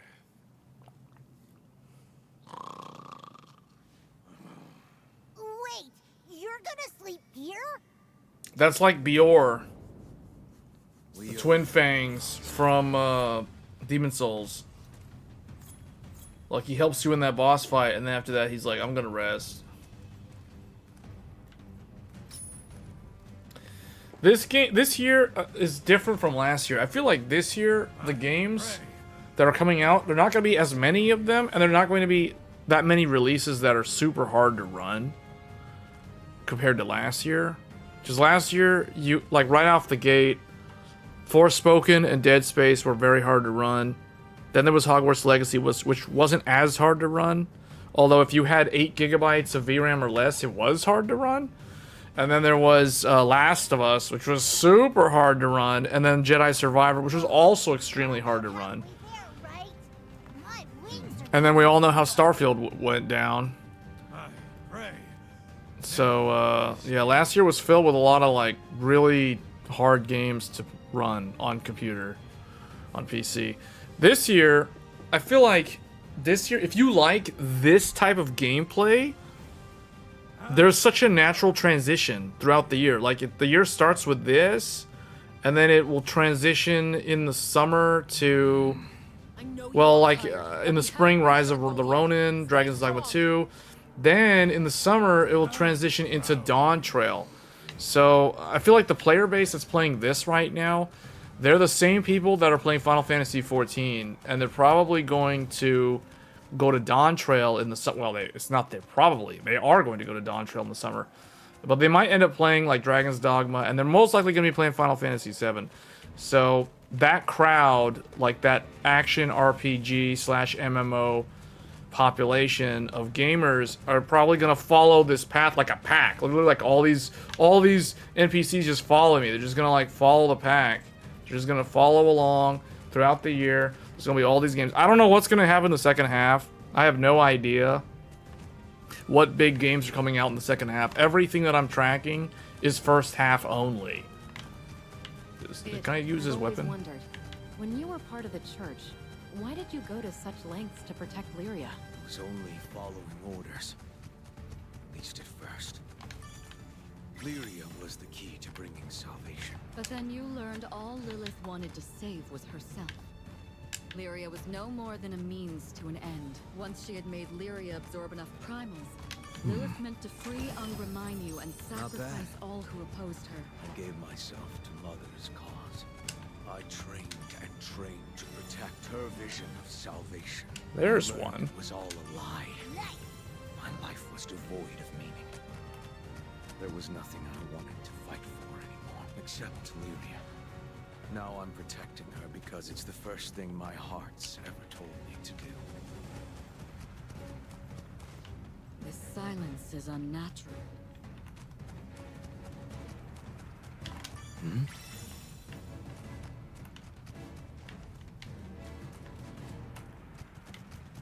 Huh. Don't mind if I do. Yoink.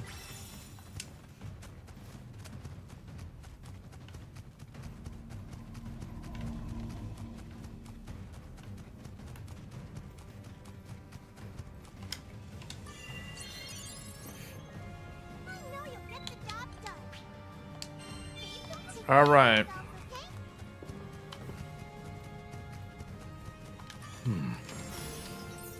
Okay.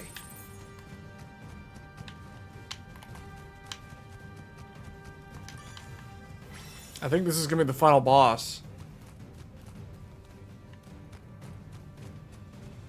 Yeah, I think the final boss is up ahead. I'm gonna take a quick break, and then we're gonna finish this game, at least the main story.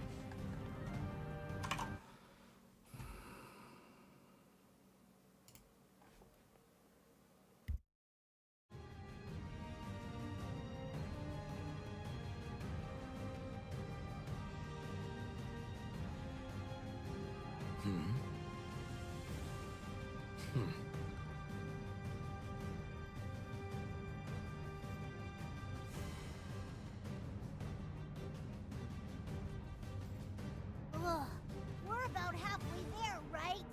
My wings are getting sore.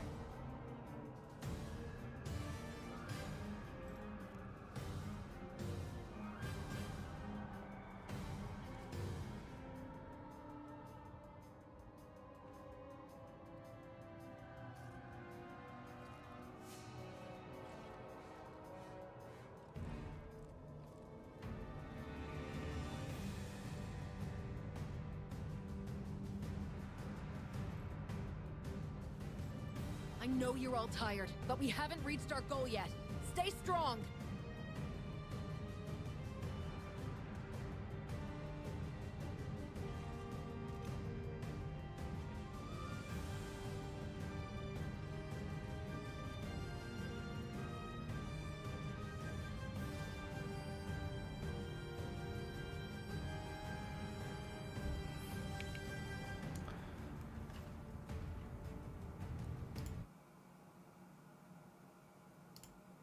Okay. So I guess what games of 2024 are you guys actually looking forward to? I was thinking of starting a poll earlier. I don't think there's enough I don't know. The viewer count's kind of low because this was kind of like an impromptu thing. I just kind of this live streaming this game actually forces me to finish the game, so that way I don't put it off.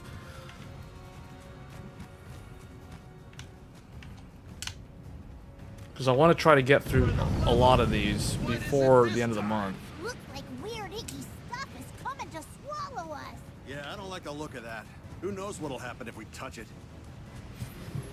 I sense something. It's the primal beast from Fondom. Please. Wait, what? Did I just fail? I failed the quest? Oh. Oh, we gotta run it. It's one of those? What is it this time? Looks like weird icky stuff is coming to swallow us. Yeah, I don't like the look of that. Who knows what'll happen if we touch it? I sense something. It's the primal beast from Fondom. Please tell me that's a bad joke. We don't have any real estate to fight on. No! We've reached a dead end! Uh-oh. We're sinking. This is it. The end is here.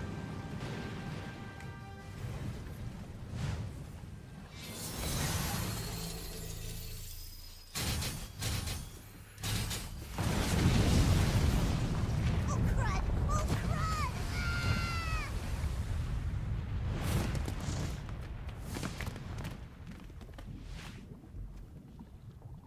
That was close. You're welcome, by the way. Huh? Aren't you? But I suppose etiquette can wait. She's levitating? First, a dance! Hmm?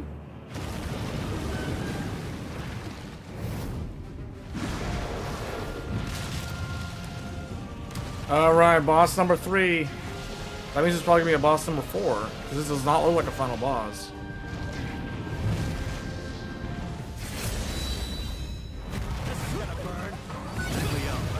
What made you decide to switch teams? Not that I don't appreciate the help, but I've had my fill of bloodlusty carnivores. Why, I never! Would you kindly refrain from comparing me to General Galanza? I am here as a matter of pride. Word got out that the vanquishers of my dear fellowship suffocated in a fall. Near the end of it. Wait, are those two characters playable characters?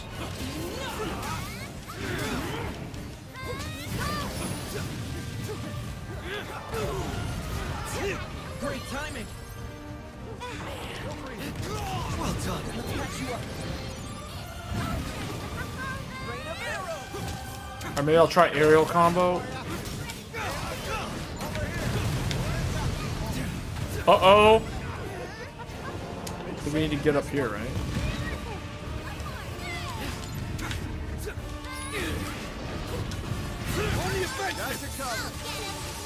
Appreciate I wasn't in a position to admire your swordplay before. But let me say now, your skill with magic blades is unparalleled. That's quite flattering, especially because Blight. you've only seen the opening act. The sword then allied itself with Avia to bring salvation Man, there's to his blight life. on the ground. Now at last we can rise to the occasion. You're mine! Take this! good timing. You know! It's over! Get back! There we go. Look alive! You like that? Well, look at us! Not bad yourself. Did you like that?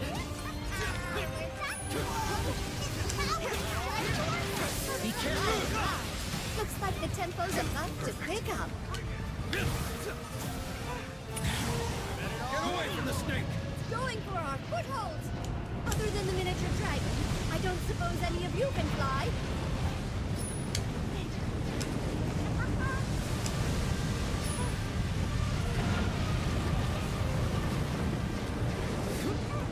Uh-oh.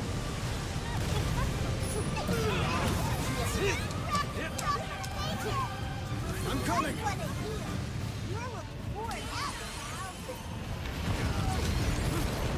Rackham's down. Got too cocky.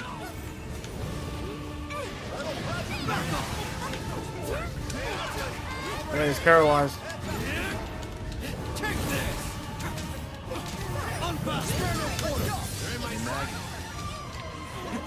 Oh my. It's been a while since you've called me by that. Have you by any chance grown? Oh, I'm down. Oh, he has blight all over the ground. I'm down. I'm down. Help me out.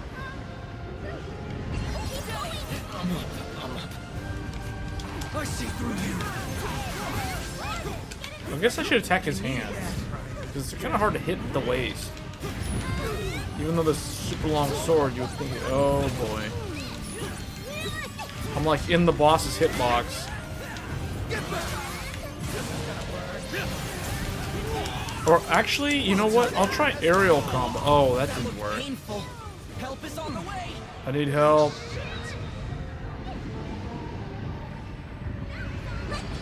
Take this. Get a load of this. Nice teamwork. All right. Oh yeah, we got the stuff. Got a bullet for you. Hold the engine on the right line. How do I keep getting smacked around like that?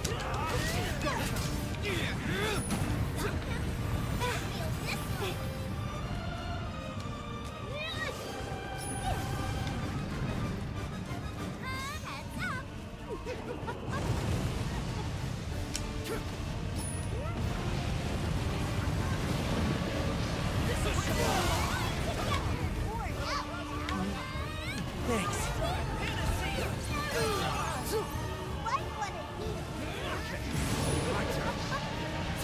Let's end. Alright, I got him. Smacked him in the head. Here we go. I'm ready. Tempest, flame. Rack 'em. I hear ya. Take this. Never enough. Get him. Oblivion fall. Let's keep this up. Yeah, sometimes. Roll with the punch. Feast your eyes. Dark Rising.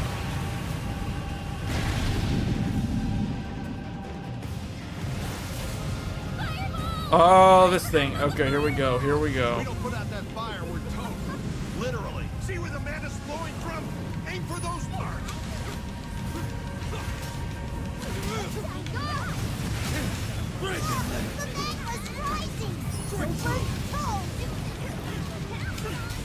He stands well for a loathsome charlatan.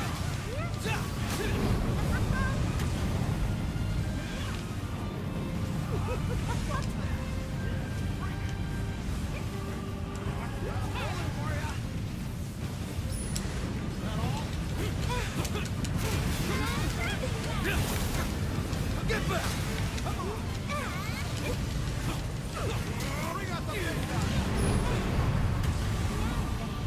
Oh, here we go.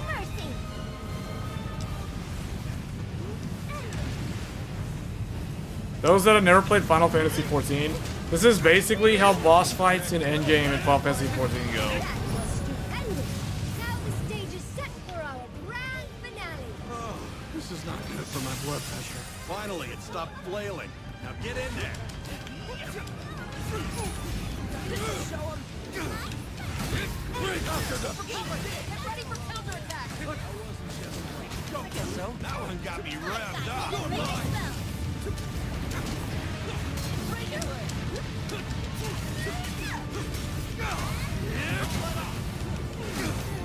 Got him down to 32%.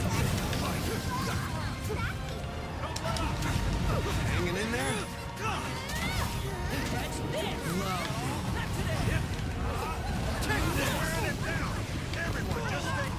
Oh, I'm down again. I'm up. I just got myself up. I don't care. Just get myself up. It's too dangerous. It's too dangerous. The heat from that power connector is like way too much. I gotta back away. I missed the link attack. Stay focused, crew. Gotcha. I feel like this fight is definitely one of the more memorable ones. But it is basically a reskin of an earlier fight.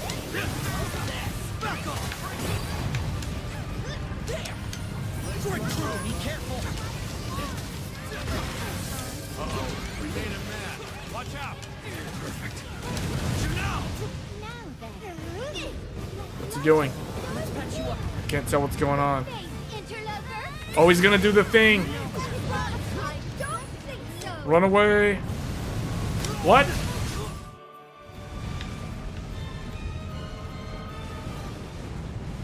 Okay, it respawned me far away from the thing. Now the show can go on. This is why you never lost. Uh-huh. Think I'd rather tango with death.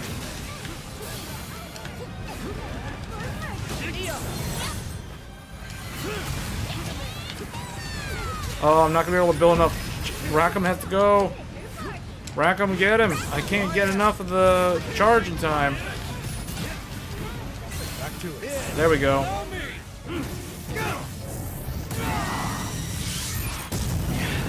Shine as one! Downburst! Now that's teamwork.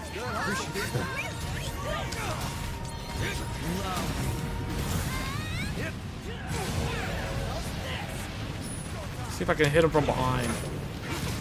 No. Oh, he's stunned.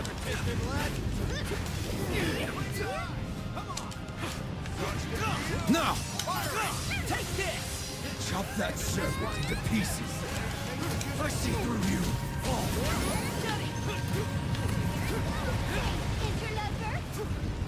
Miss me.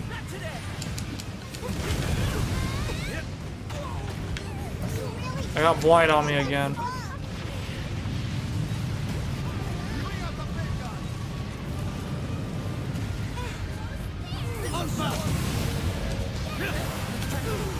Thanks, Captain. Oh no, the captain's down. I'm getting him up. We're together. Thanks. Captain getting you.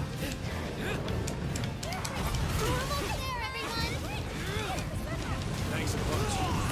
How did I get killed from that? Help is on the way. Oh, get me up, quick. Hang on.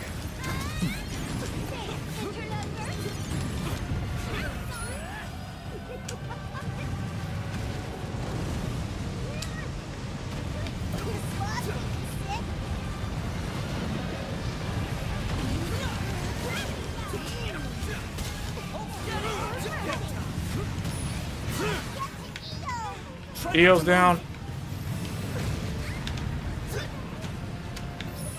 Oh, we got away from there. Sorry for the trouble.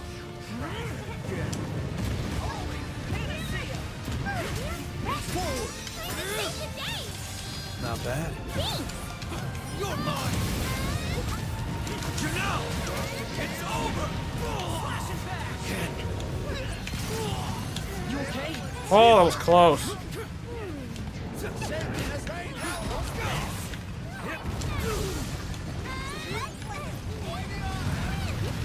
Oh, I'm dizzy. I can't. How do you get out of dizzy?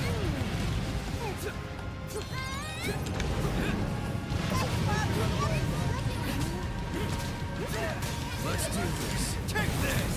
Get back!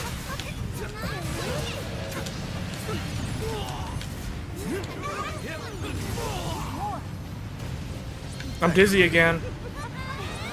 All right, I'm up.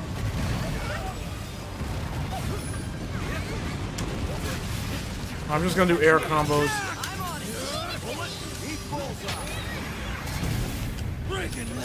2%.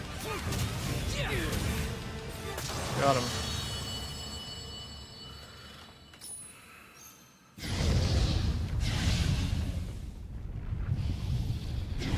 Pleasant dreams.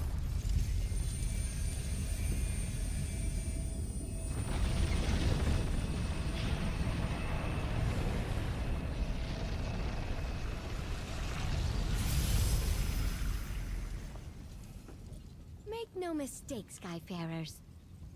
This was merely a matter of honor. Do not disgrace yourselves by thanking me. And so, I bid you adieu.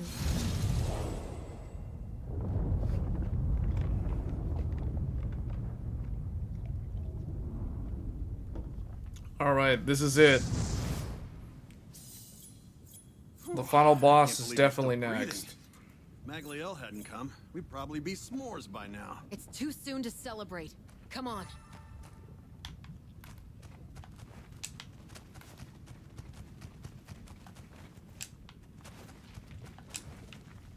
This is basically, this last chapter is just a boss gauntlet.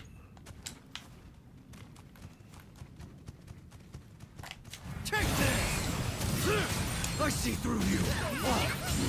Rain hell on this! Watch the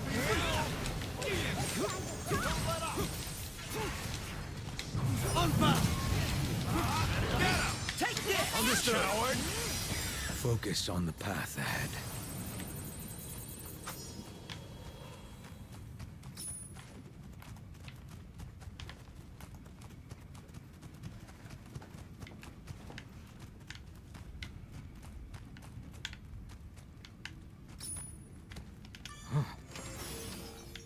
Don't mind if I do.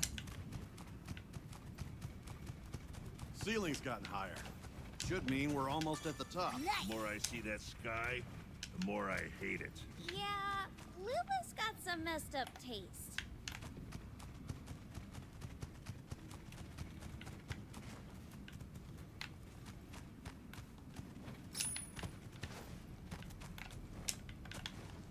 This should be the last battle. Make sure you're prepared. Alright, this is it, the last battle. You're almost across the finish line. What do we got in here?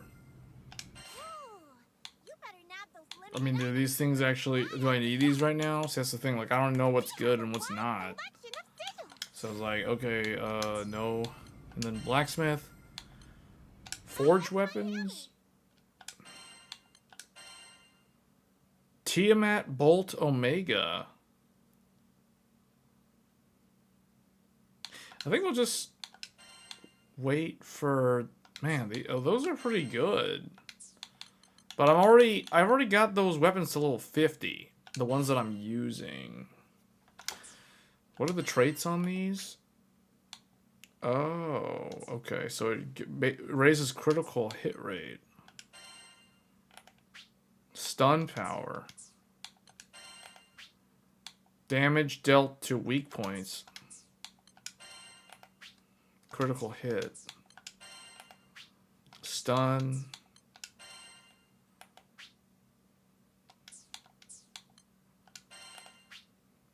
Okay.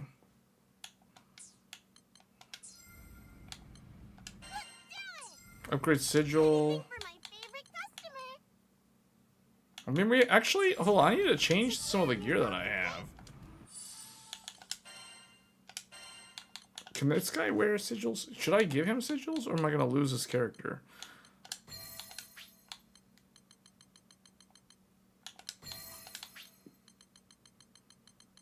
Stun power.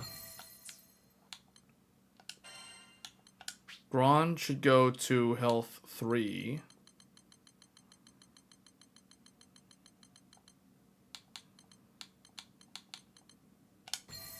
Improved healing.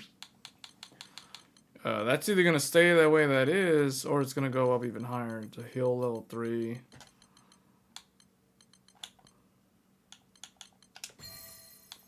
Oh, not health 3. Heal power 3.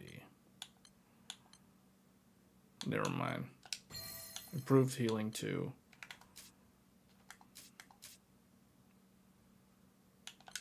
He should be on attack power plus 3. And health plus 3, if available, yeah. And then she should be on critical hit rate. Wait, what is this? Critical hit rate 1. Stun power should be 3.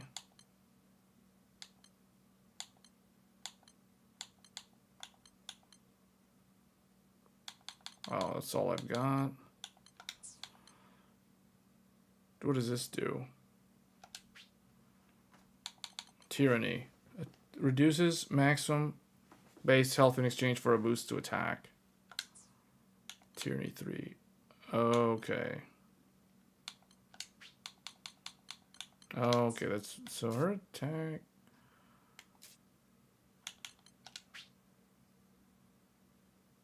Her attack is actually pretty high. His is really high. But it's really slow. He attacks slowly. He has Ragnarok level 75. No wonder.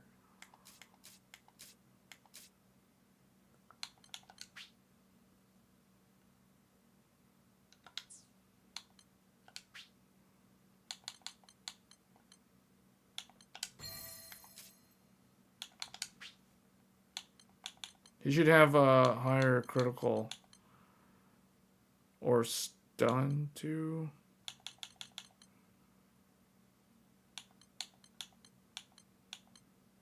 Cascade, what does this do? Shorten school. Oh, okay. I'll just give him like health 3 for now.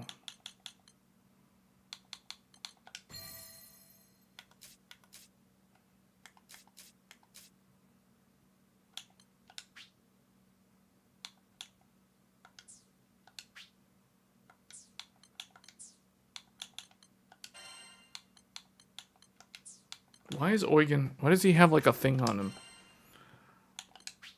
Oh, match log.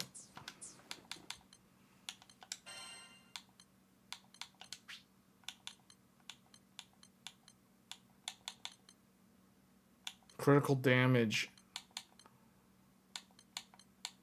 Just leave her the way she is. Attack purpose 3, critical hit rate this. Ruby, okay.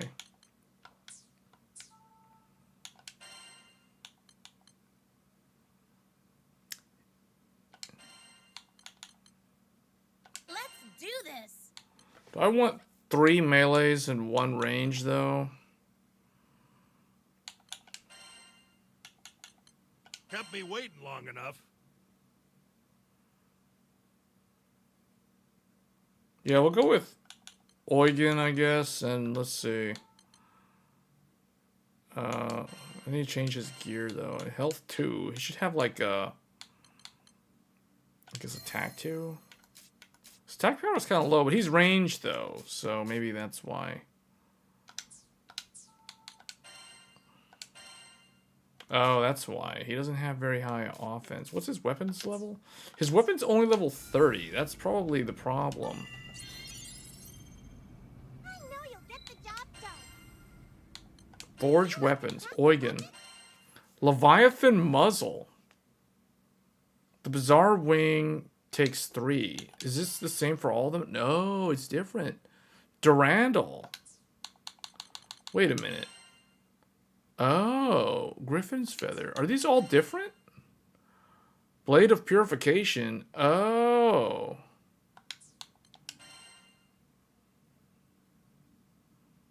This is weaker than what I have.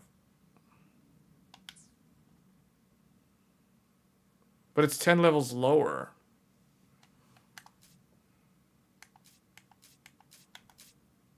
Oh, I see. So these things are chieftains. I guess what I'll just do for now is... I won't forge. I'll just upgrade. He's already level 50. This thing's level 30. I guess you're ready to take your weapons to the next level, huh? Yeah, let's upgrade this to level 50.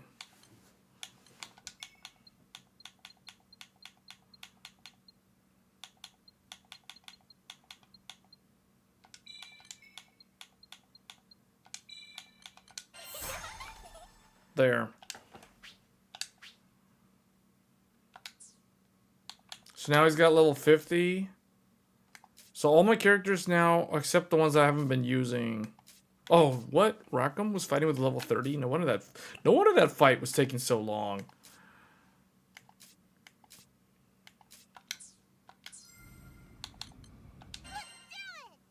How do I upgrade? Wait, this goes to attack 4? Oh, okay. I see how this is going to become very grindy. Yeah. Okay, I think I understand what's going on now. I should be able to finish the game with just this. Alright, let's just finish the game with these guys. Let's go. It would be cool if this guy is a permanently playable character. Oh, hey! You seeing what I'm seeing? Is that the gate to the astral realm? It looks even scarier up close. Strange, isn't it? Gateways are usually a symbol of hope and new opportunity. Not this one. Like Roland said, if that door opens, then the skies will fall. We won't let it open. Yep. We'll beat Lilith, grab Roland, then skedaddle out of here. Sounds like a plan.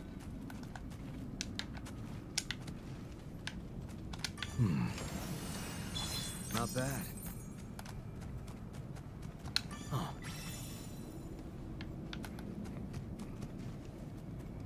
Did I save? I don't even remember if I saved.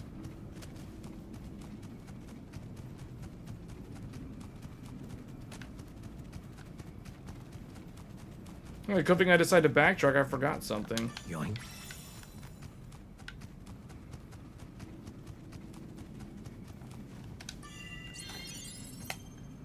I know you'll get the job done. I guess I did. Well, now we did. Alright, let's finish this story.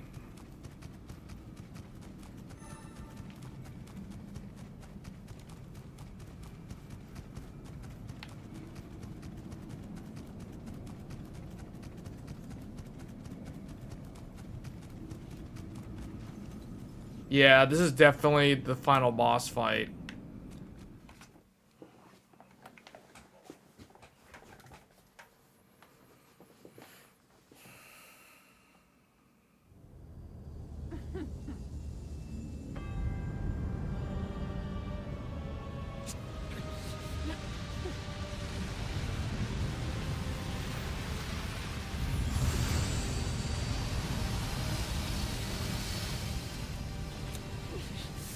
Had you only seen things my way, this pitiful fate could have been avoided. Why must you insist on quarreling with your own brethren? It's unfathomable, truly.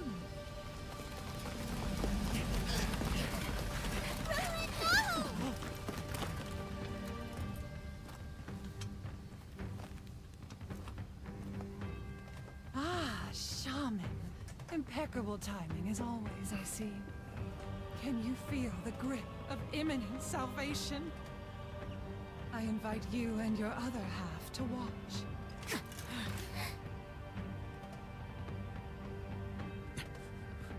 And it? Is this betrayal? Where did I go wrong? You can't sacrifice our skies to open that gate. We won't let you do it. This is our home, and it means more to us than you'll ever know. Blowing up a world to help yourself? Just how selfish can you be?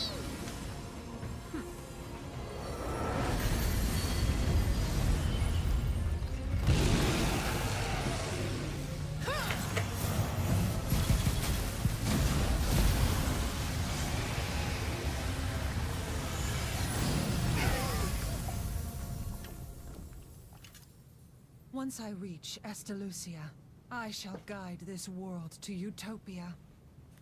Why would anyone reject my heartfelt invitation?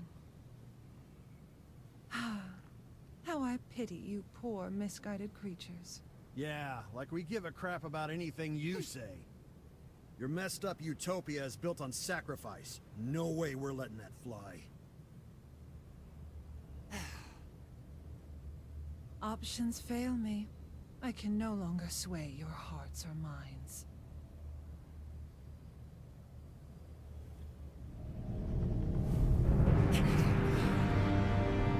As a parting gift, may you all find solace in death's warm embrace.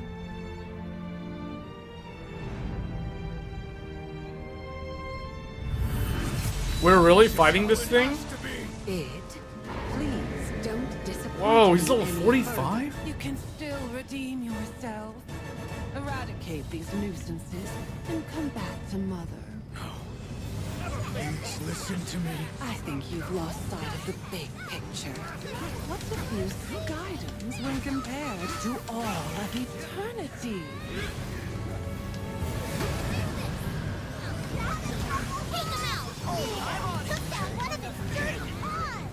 What am I supposed to do? Link attack this thing?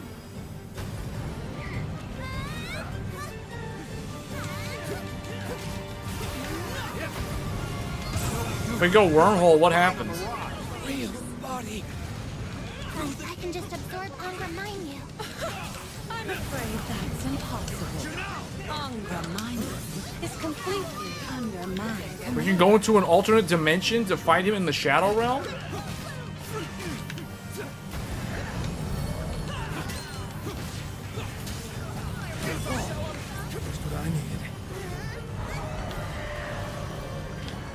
I don't understand. We just go wormhole, get back out?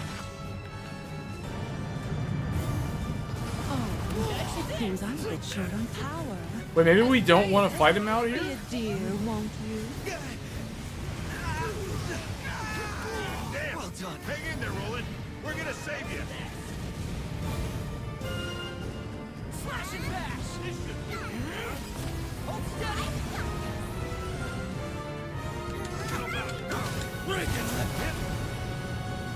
Do we just wormhole in? Guess we have the upper hand now. Glow. Could it be from all the friction? An unanticipated annoyance. Plus, the cars aren't moving anymore. They went still as soon as the portal's light hit them. We can use that to our advantage. Never enough. You're not getting away. Lay it on him. Take this. Main body's down.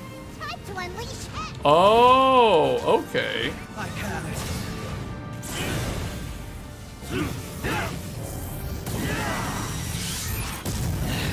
Captain, I'm ready. Not now, not ever. Neo. Get back. Here we go. Big damage. Oh yeah. Your time's up. Shine as one. Tide of chaos. Struggle. The sooner you accept death's embrace, the sooner you can be at peace. Mother, please. You have to understand. This isn't salvation. It's destruction. Thanks. Filthy interlopers! Death would be a mercy to you.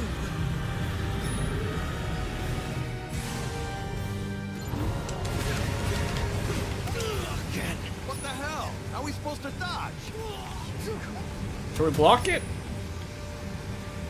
We can block them. Oh man, it'll break the guard after a while. Heal us up quick. You focusing its power. Do we have to find some way to stop it? Guess we have the upper hand now. Strike true. Wait, last judgment? What is this? Oh, we have to destroy all the hands before the thing goes off. No! Hold nothing back. You don't have to tell me twice. Got him! Now I need to restore Angra. Oh, lovely. Just lovely. How'd you know? Oh wait, we can just attack Angra. Perfect. Great!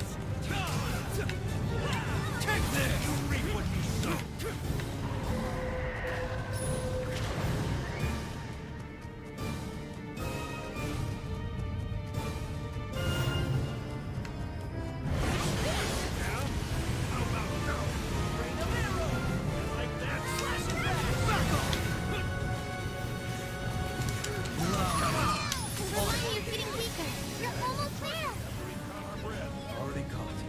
Now lead the way.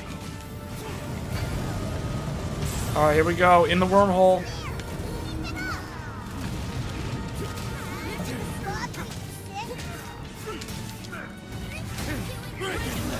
Strike true!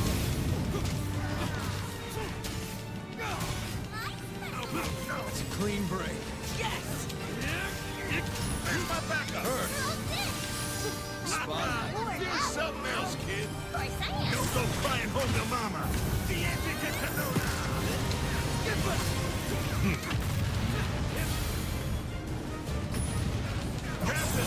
here. Losing? How? This is impossible!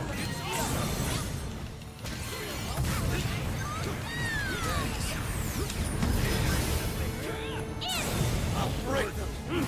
Go! Shine as one! The astrophism! There.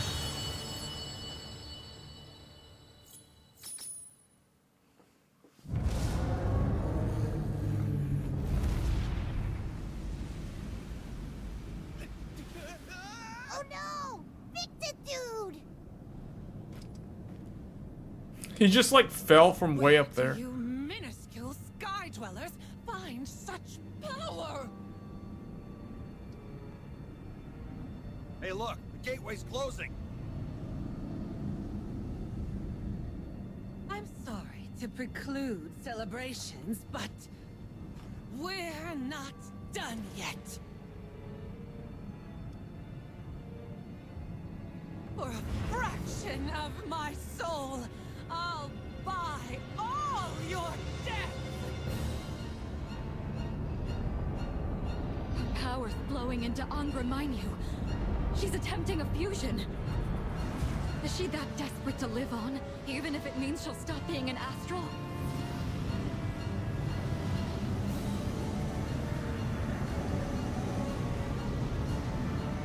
Oh, great gatekeeper! Angra, I beseech you, bequeath your power unto me! Take this vessel! I am yours!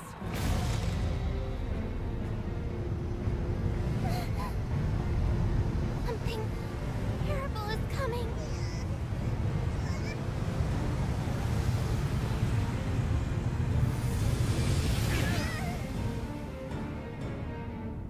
If you had only submitted, it wouldn't have come to this. Come for your sins! This is it. Uh-oh. Fuse with Angra. Yeah, but at least you're back, Fix It, What are we supposed to do? Glad we got you out in one piece. You really went to extraordinary lengths to save me. Thank you. From the bottom of my heart. Oh wait, he's Much with us more I now. want to say. It will have to wait. Angra has grown too powerful. I don't understand. Why are you so invested in our skies? Don't let the pressure get to you. Just focus on beating them one at a time. They just keep coming. How are we supposed to get to Angra now? I think I can buy us some time. I need everyone to gather round. I love it when other people make the plans. Fight your way to rolling, everyone. Here we go.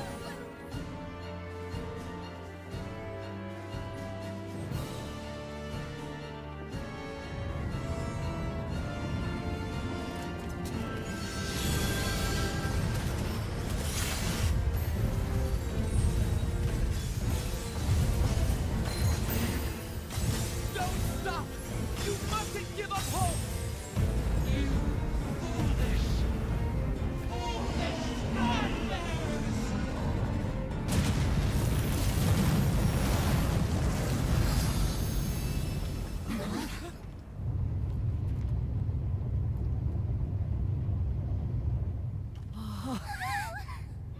Wait, Zek.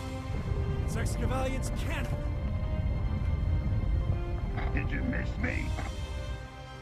What the? Sothwa? Cavalry is here.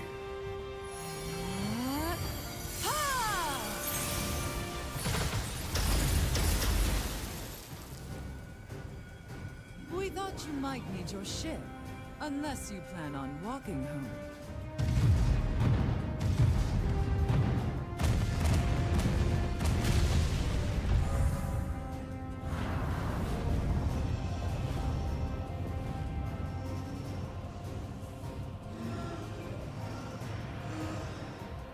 Quite a raucous affair we have here.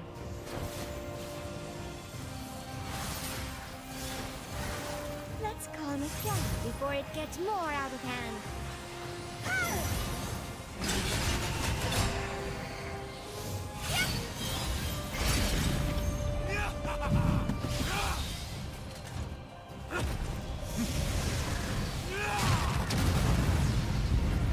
Wait, that guy cleaned up the blight.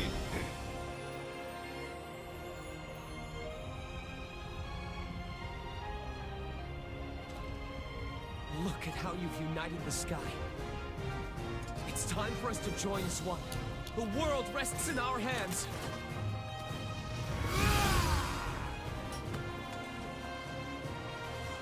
What fun is a deathmatch if my opponents are already dead? This is the moment of truth. Do not falter! Whatsoever you decide, we will follow your lead. Each shot costs us $1 million. Okay, so what? Those folks are betting their lives out there. So shut your yaps and keep firing!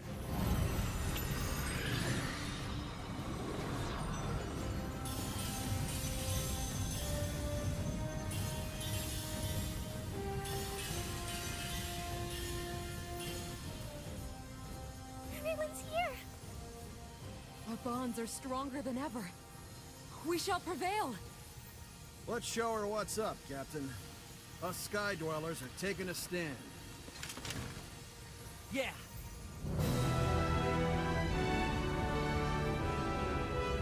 You foolish heretics! Pay for your sins!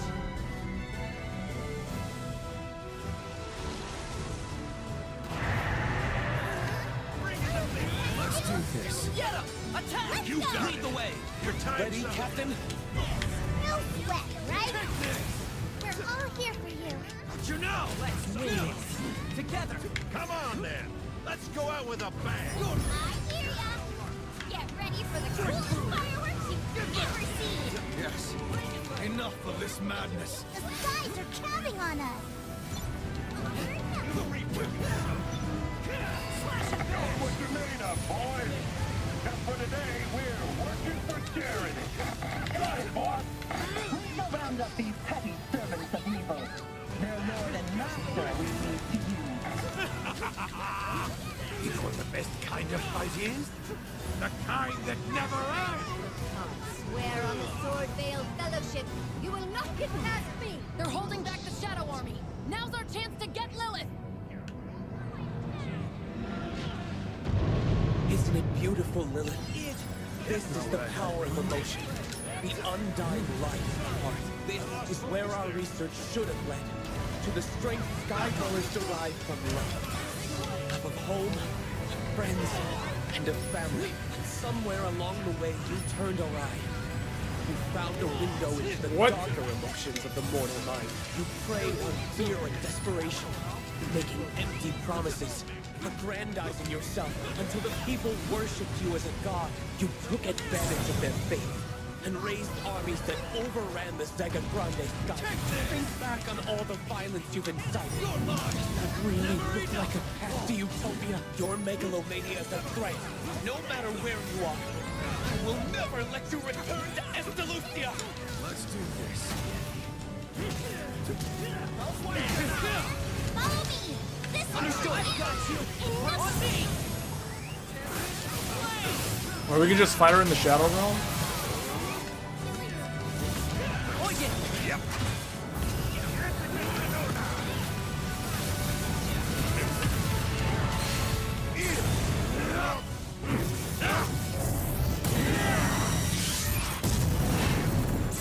Here goes nothing.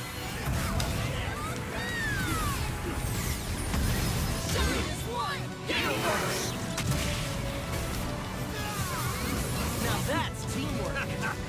We're on a roll. Am I supposed to be attacking these things? I don't even know if it matters.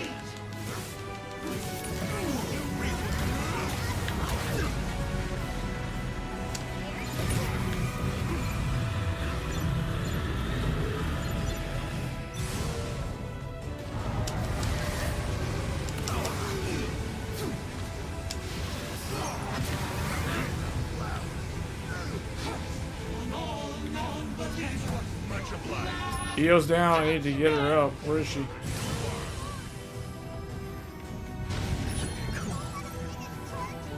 Pull it together. Sorry for the trouble. Oh, we gotta destroy these things fast.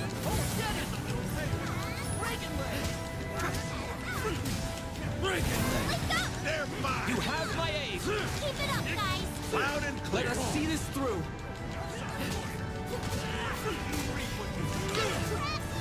Well done. Here goes. Of course. Cover it. Sure showed them. And that is just the start. No! Take this! Take this. Get back. Break through! Enough!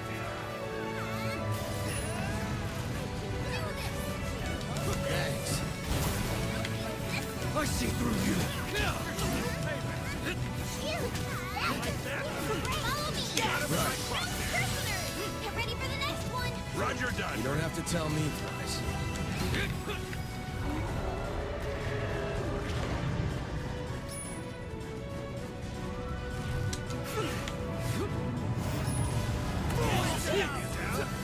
Have a face full of poison.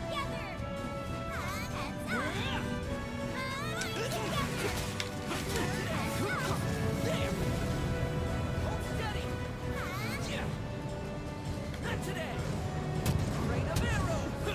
Yeah! Miss me.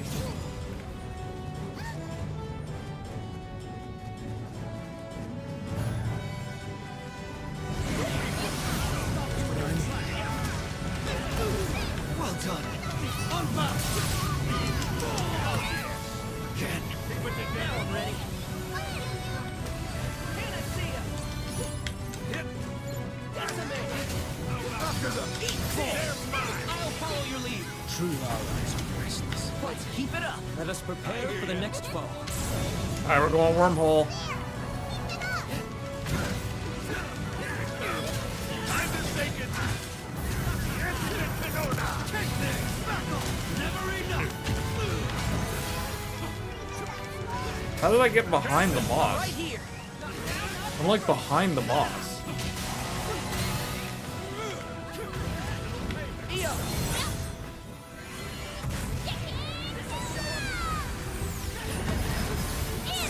I'll break them. There we go. I'm really low on health. Got you up. Now that's teamwork. Make things right again! That's hubris speaking. No one person can determine right or wrong. I guess we have to go out here because there's too much blight.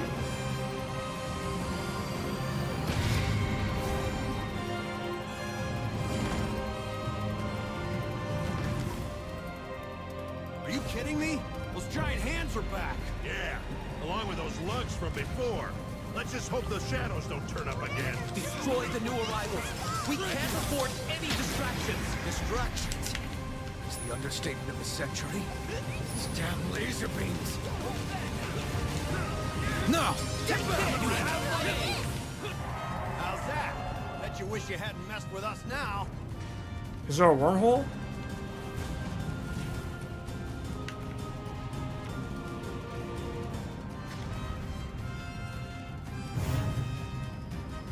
Yeah, we have to go to the wormhole.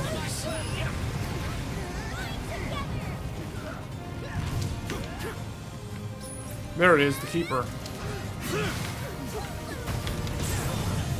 Wormhole time. Let us end this. Well done. Hell yeah. Keep the firepower coming. There we go. Enough of this already.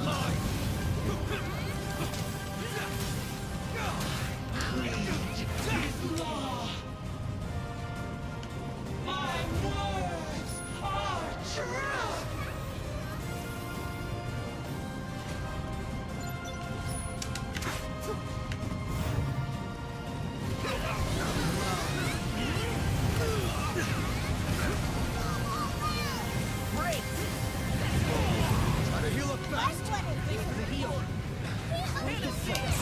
Alright, here we go, wormhole. Did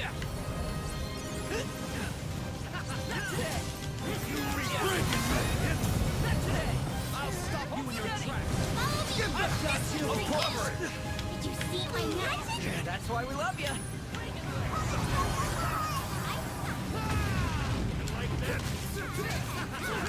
This should do it. Follow me. Where did you learn how to do that? I got plenty more tricks up the old sleeve. 29% health remaining. No one will believe your lies. Not anymore. Cool. Now let's get out of here. Sure. Send me a postcard.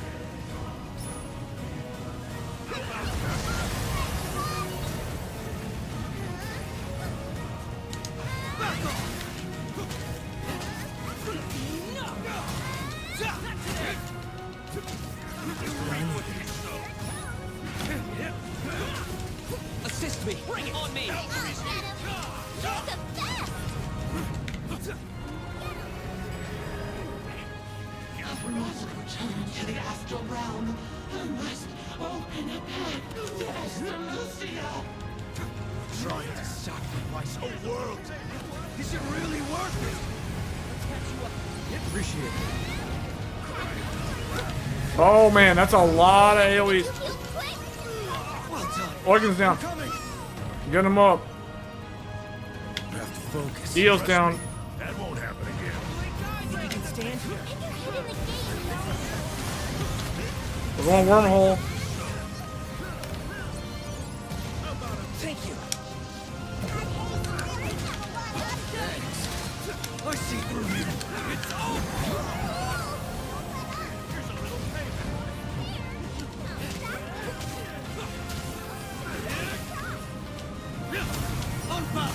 Now's our chance. Finish this. I'm starting the chain. Here we go. This is it. I'm not at the percentage.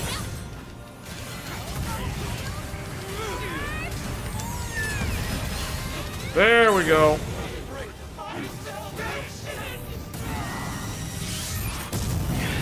Ready for blast off. The epic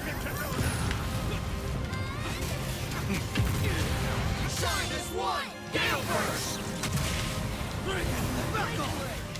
Now that's teamwork. God, be careful.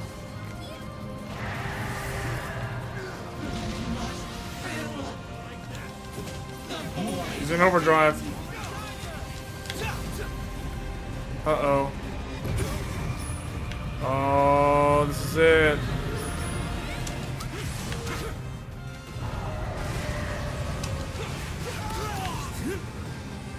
What am I supposed to destroy? Well done.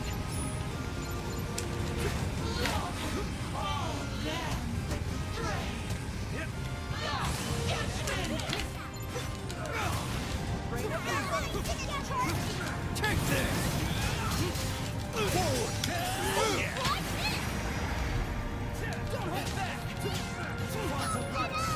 Nice shot.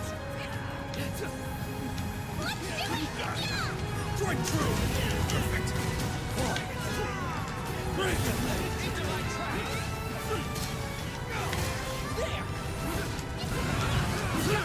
Right. I'm covering. Great job, team. Here, here. This is it. We got him good. 1% health. There we go.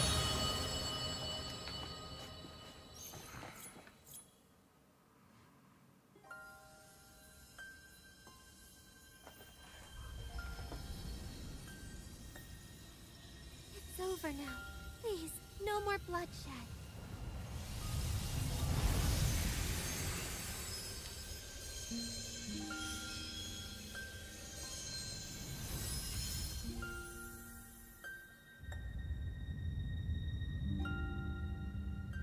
It can't be.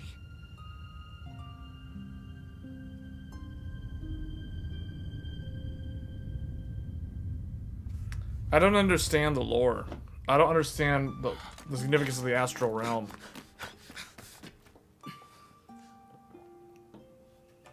Mother, our sins are grave, too great to measure. Don't you see? We were wrong to think of sacrificing this world and its people. It's not too late.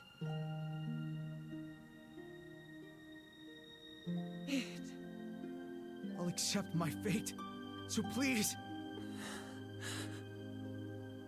I'm sorry. I'm sorry.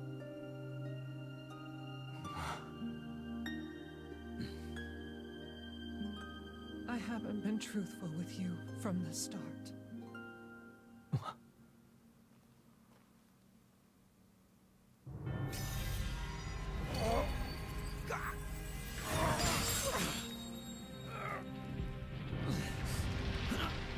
Perhaps it's time we correct my deception. Wings of darkness, spill forth from thy vessel and awaken. Claim thy divine right. The sky is once more yours to sunder and renew. Primeval dragon, child of darkness and flames. You can't!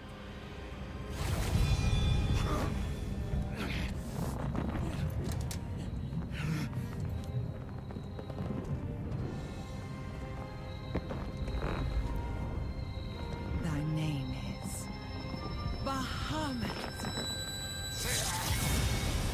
Wait, what?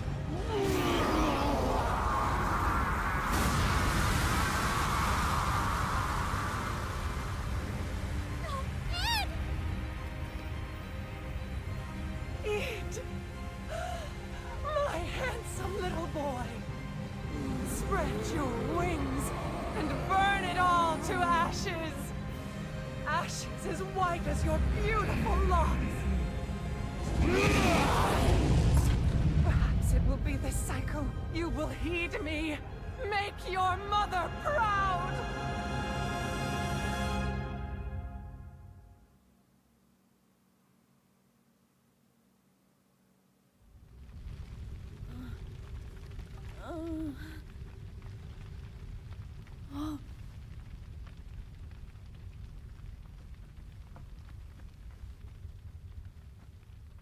Shh. It's okay. Let me be the one to save you.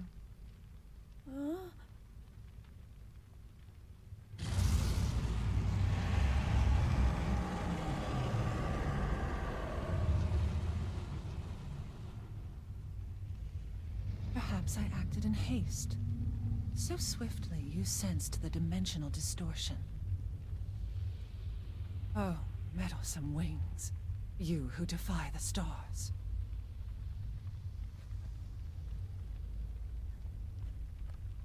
You will sleep within this child until I have further need of you.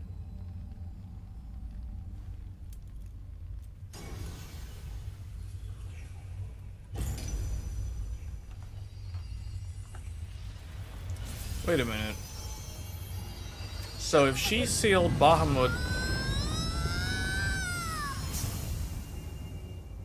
Come, the stars await, and we mustn't keep them. If she did that, then how are they able to summon Bahamut?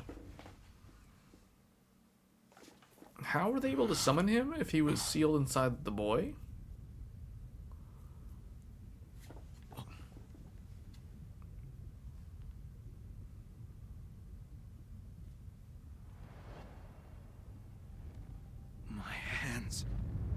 What am I? Mother. Iria.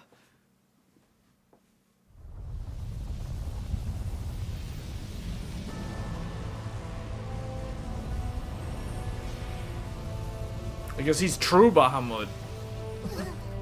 Then what's fake? So it begins. The final trial.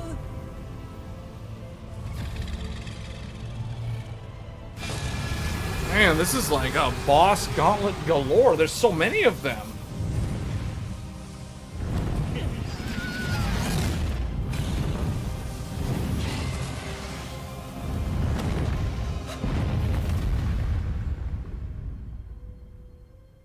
Go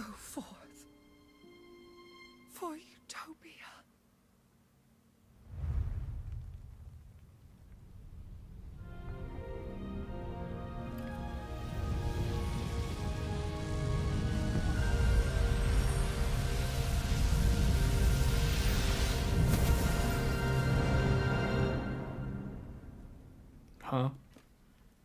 Oh, Ed.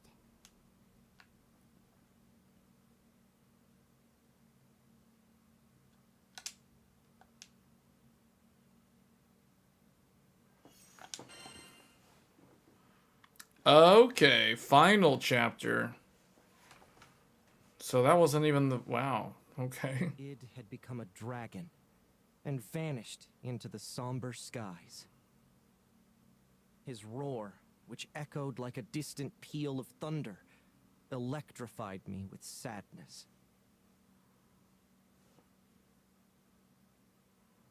Electrified me with sadness? Can't believe it. I thought if we beat Angramanyu, we'd be free to go on our merry way.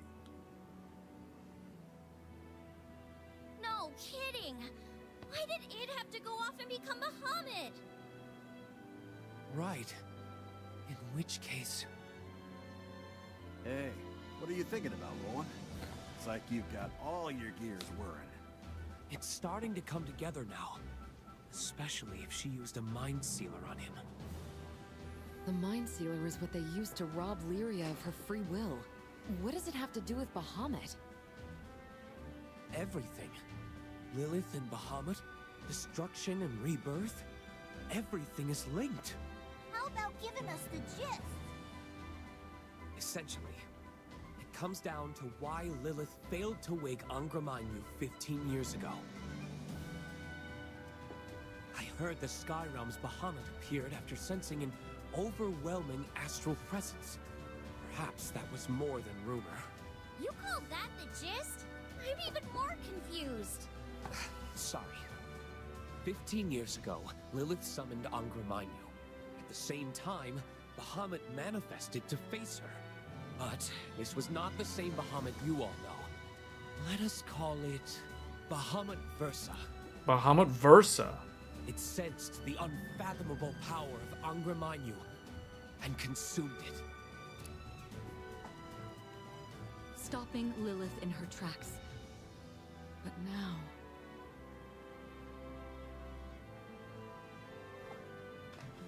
Perhaps, to remove Bahamut from the picture, Lilith trapped the primal inside Id, using the mind sealer. Okay, but that doesn't explain why she suddenly freed Versa. Does she want to wreck the skies or what? She once told Id that she would destroy the world to bring about its rebirth. Versa is more than capable of forcing reincarnation upon the Sky Realm. In any case, we know one thing for sure. If we leave Versa to its own devices, it will be the end of all life as we know it. You've gotta be kidding! How are we gonna defeat a world crusher? And what's gonna happen to Id? You aren't asking us to kill him, are you?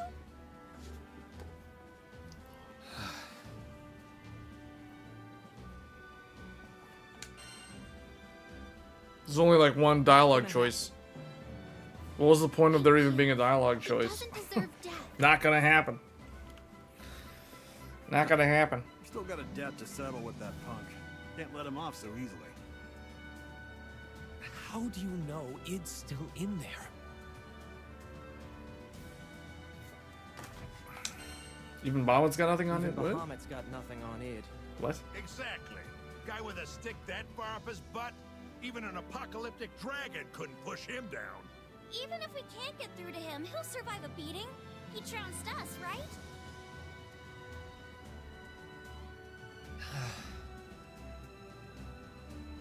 I've been around for a long time, but you Sky Dwellers never cease to surprise me.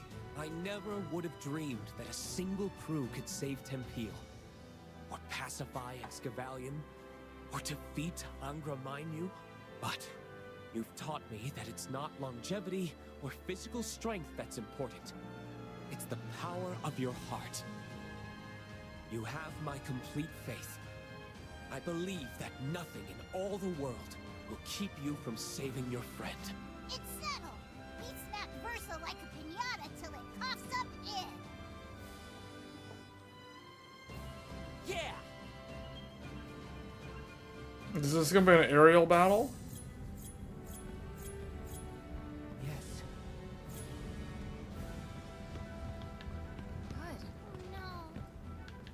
Are we just gonna fight him on the ship like we did at the very beginning of the game?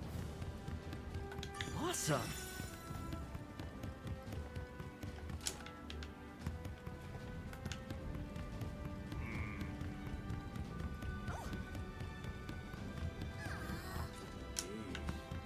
Oh. Don't mind if I do. Hey. Oh, we're gonna have to fix the party members because it is gone, so we have to replace him.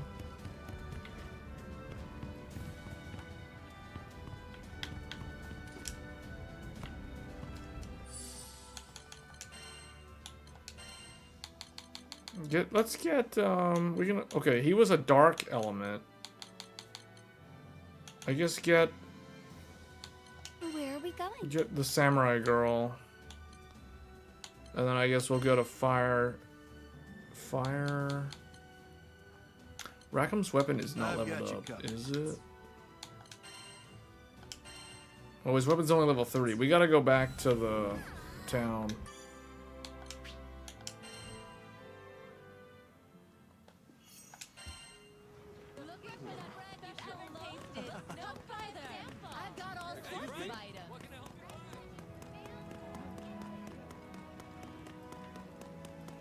Thank you so much.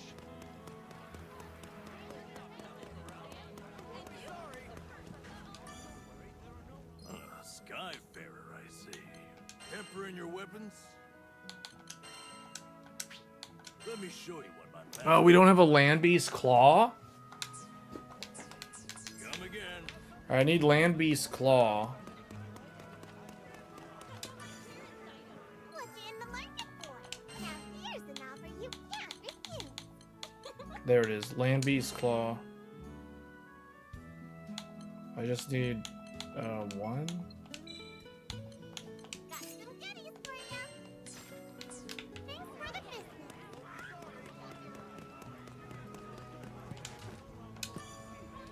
Welcome. Which weapon shall I strengthen? I'll unlock the power. Perfect. Leave it to me.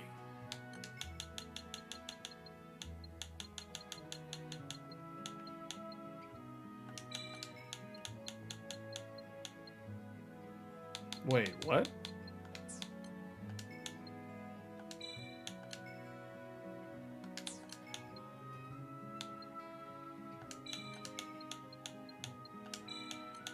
Not bad, is it? There, so now his weapon's level 50.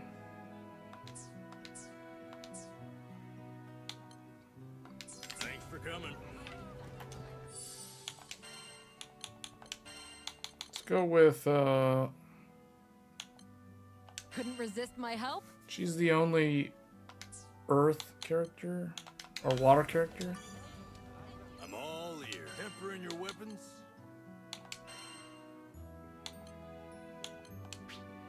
Let me show you what my master... I need another land beast claw.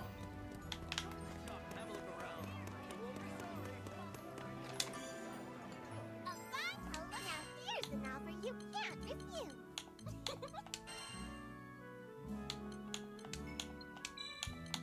Here you go.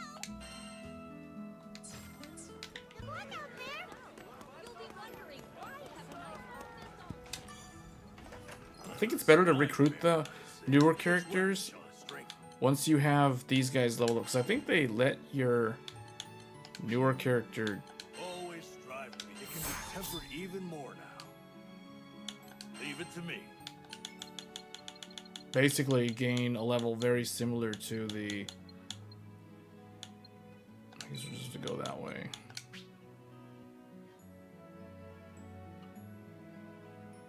That went well.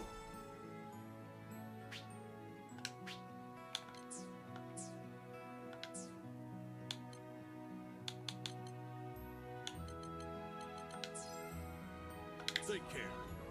Does Gron have to be in the party? Yeah. Power 3000. What's her power? Yeah, okay, the samurai girl's really strong. Catalina is really weak actually, but these, who's the lowest level? These two? He's level 40. Let's get the people that are low level so they don't fall too far behind. None of these characters are level 40, so we need to level them up.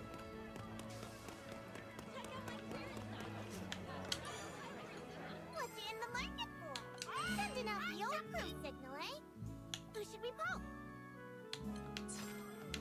Thanks for the business. Handpicked vegetables for sale, all organic. Need something? This one? Wait, this one? Hold on. Defeat Volca Boya. Vulcan Boya. Will you take this one? First time clear. Gives you, yeah, they were doing this. Be on your way. Hold on, play as her because I don't. Let's do it. Yeah.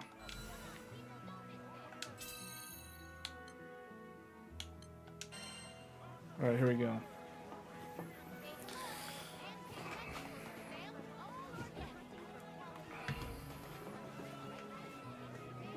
Cancelled by a different party member?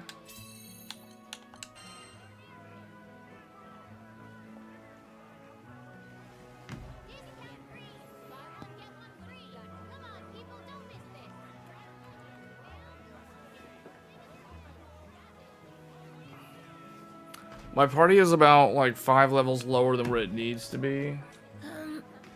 No joinable sessions, a temporary session? What? What does that mean?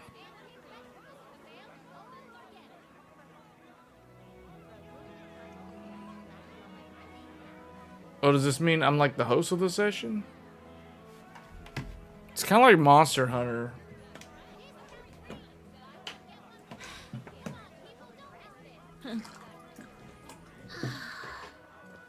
What a day.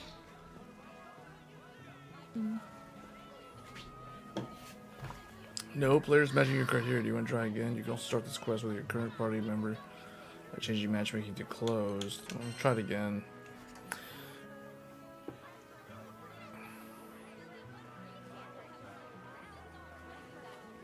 Alright, well, if we can't get into a group for this one, I think this is probably going to be where I'm going to end the stream.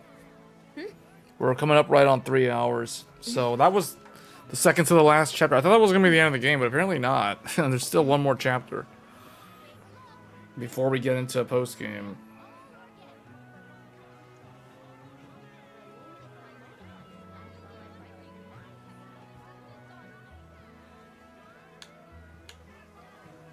Who's ready to kick some ass?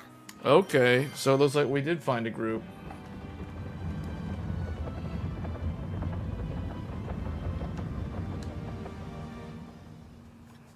Alright, so now we're going to do some multiplayer.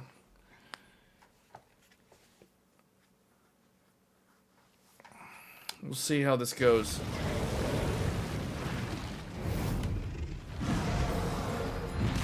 Oh, it's the lava guy. Vulcan? Like the API? Alright, let's see who we got. We got VLAN?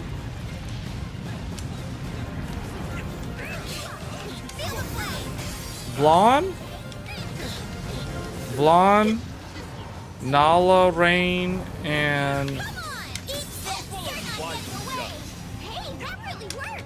Yes. Let us press on. So, we ready for the next one?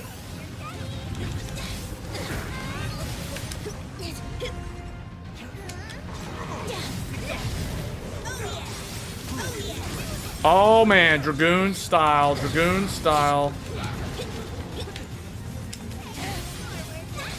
Aerial style. Oh no, it's too far away.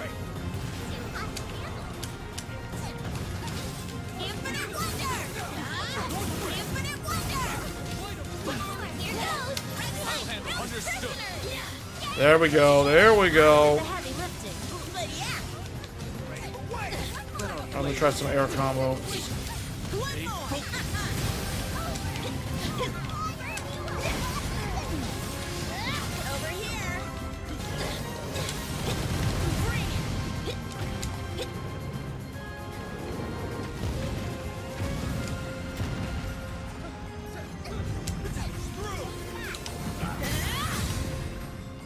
Oh, he's gonna do the air. Oh.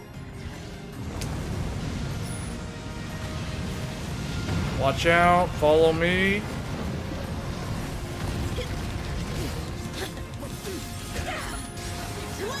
Man, everybody is so much higher level than me. I'm level 38. These guys are, one guy's level 93. This is what I mean by I'm so behind. I am so behind. There's people are already like max level in this game. This guy's, I think max level is level 100. I'm gonna be playing this game like so much more then. Watch out.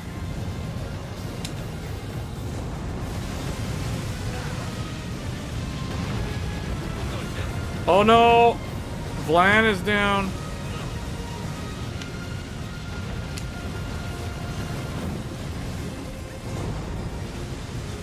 Why are they all like...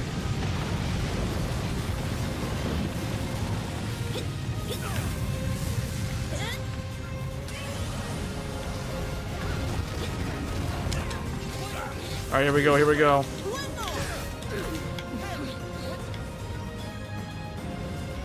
How is the guy that's level 93 like so low on health?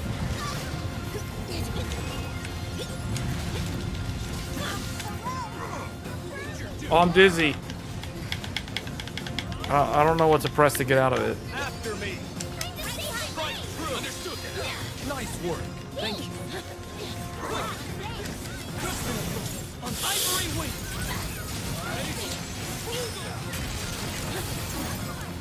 Oh, I need to build my chain meter. I need to build a chain meter. Yeah.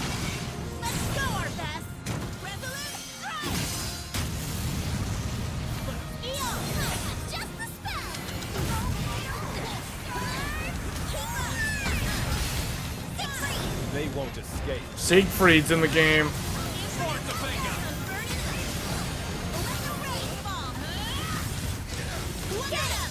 There is a 2D fighting game of this from this franchise. It's funny because like Tekken came out as the fighting game of this year, and then like the franchise, Granblue's fighting game franchise gets an actual action multiplayer RPG. This game is so good. Lava, watch out, lava.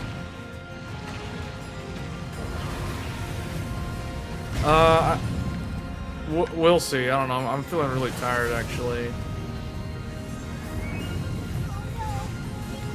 Oh, we gotta get these things down. I'm going for this one.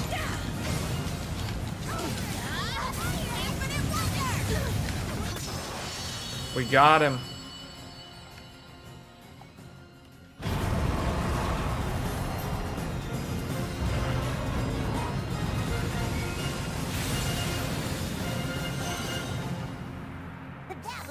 This is so much like Monster Hunter.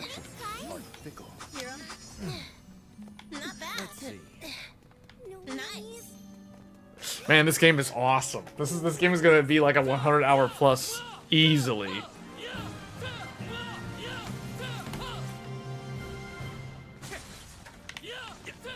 Hell yeah! Score one for us.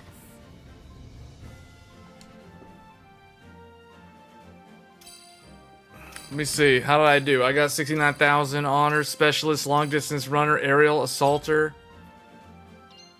The level 93 got MVP. That means most likely. Wait, but nothing. No titles? Oh, last hit. The level 93 probably did the most damage. It's pretty obvious. S plus total evaluation. S plus. I guess it might be an. Is there a 5-star rating? Oh, we didn't clear within 3 minutes. That's a really hard objective to achieve. I did this because I need the crewmate card. I'm trying to collect these so I can unlock all the other characters. Vote to repeat? Do we need to? Oh wait, no. No, we don't need to do the repeat.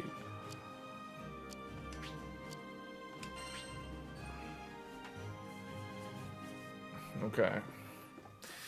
Man, this game is so good. This is one of the best games that's come out so far. You got a crewmate card. A new ally is waiting for you at the Knickknacks Shack. Crewmate card. I've got 4 of them now. I can recruit 4 characters. Here are the characters to choose from. And I think they're going to add more of them later. Percival. Okay, that one guy, the level 93 guy, was playing as Siegfried. Wait, Siegfried is okay, that's a heavy blade. Cagliostro. This is a mage, an earth mage. There's not a lot of casters in the game right now. There's really just EO, and I guess, wait, who else is a caster? Cagliostro might be the only other caster in the game. Lancelot is a dual... Is that dual blade?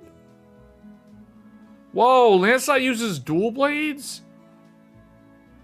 Water element too. That's kind of rare. There's not. I only have like 1 character that has water element. A young ghost who accidentally summoned Celeste, the primal beast of death. Wait, what is this? She fights with a whip. Whip style. This is fist style, fighting with a fist. That's so Tekken right there. Charlotta looks like the little onion knight. She fights with a... Looks like a buster sword, but it's because she's so short, it's like shrunken down. Vaughn fights with an axe, a large axe. So that's basically warrior. Man, this game is so heavily influenced by Final Fantasy XIV. It is so obvious. All the boss fights, some of the different fighting styles. Like, this is basically warrior. This is basically warrior from FF14. Percival. Okay, he looks like he's single-handing the weapon a lot. That's kind of not like the Dark Knight. That's kind of like Dark Knight. Flamberge. This is kind of Dark Knight from Final Fantasy.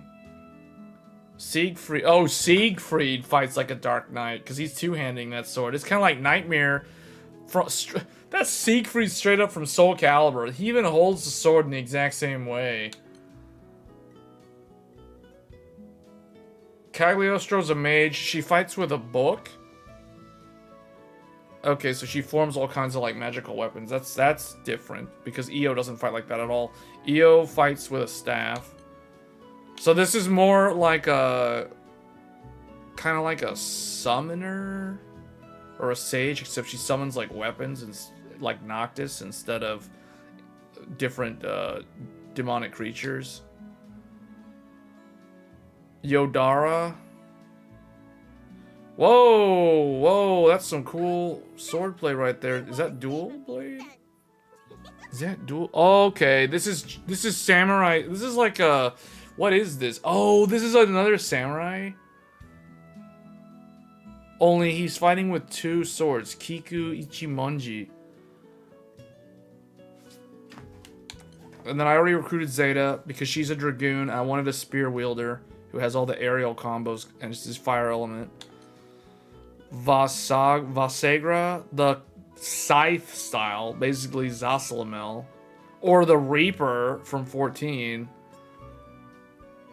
Man, this game is so good. This is exactly the type of game that I've been waiting for like, I don't even know how many years at this point. This game is so good. This is pretty much like the only... So basically, this is what I consider like the Monster Hunter World replacement for me. Like this is the game that's gonna get like 200 plus hours in terms of like how much playtime. I can already tell. Like, it's so grind heavy. It has multiplayer. You can team it with other players. It's kind of like a loot fest. It's not a gacha game, which is really good. That's not a gacha game. You like the art style? I like how they can jump like so high in the air. It's so like... But then there's like invisible barriers everywhere you go.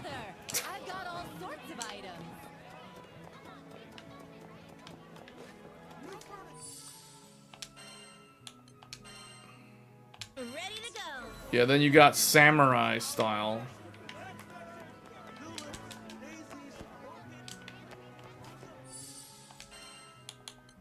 And then, hold up, what does she do? She's the knight. She's like the basic knight. She's like a tank.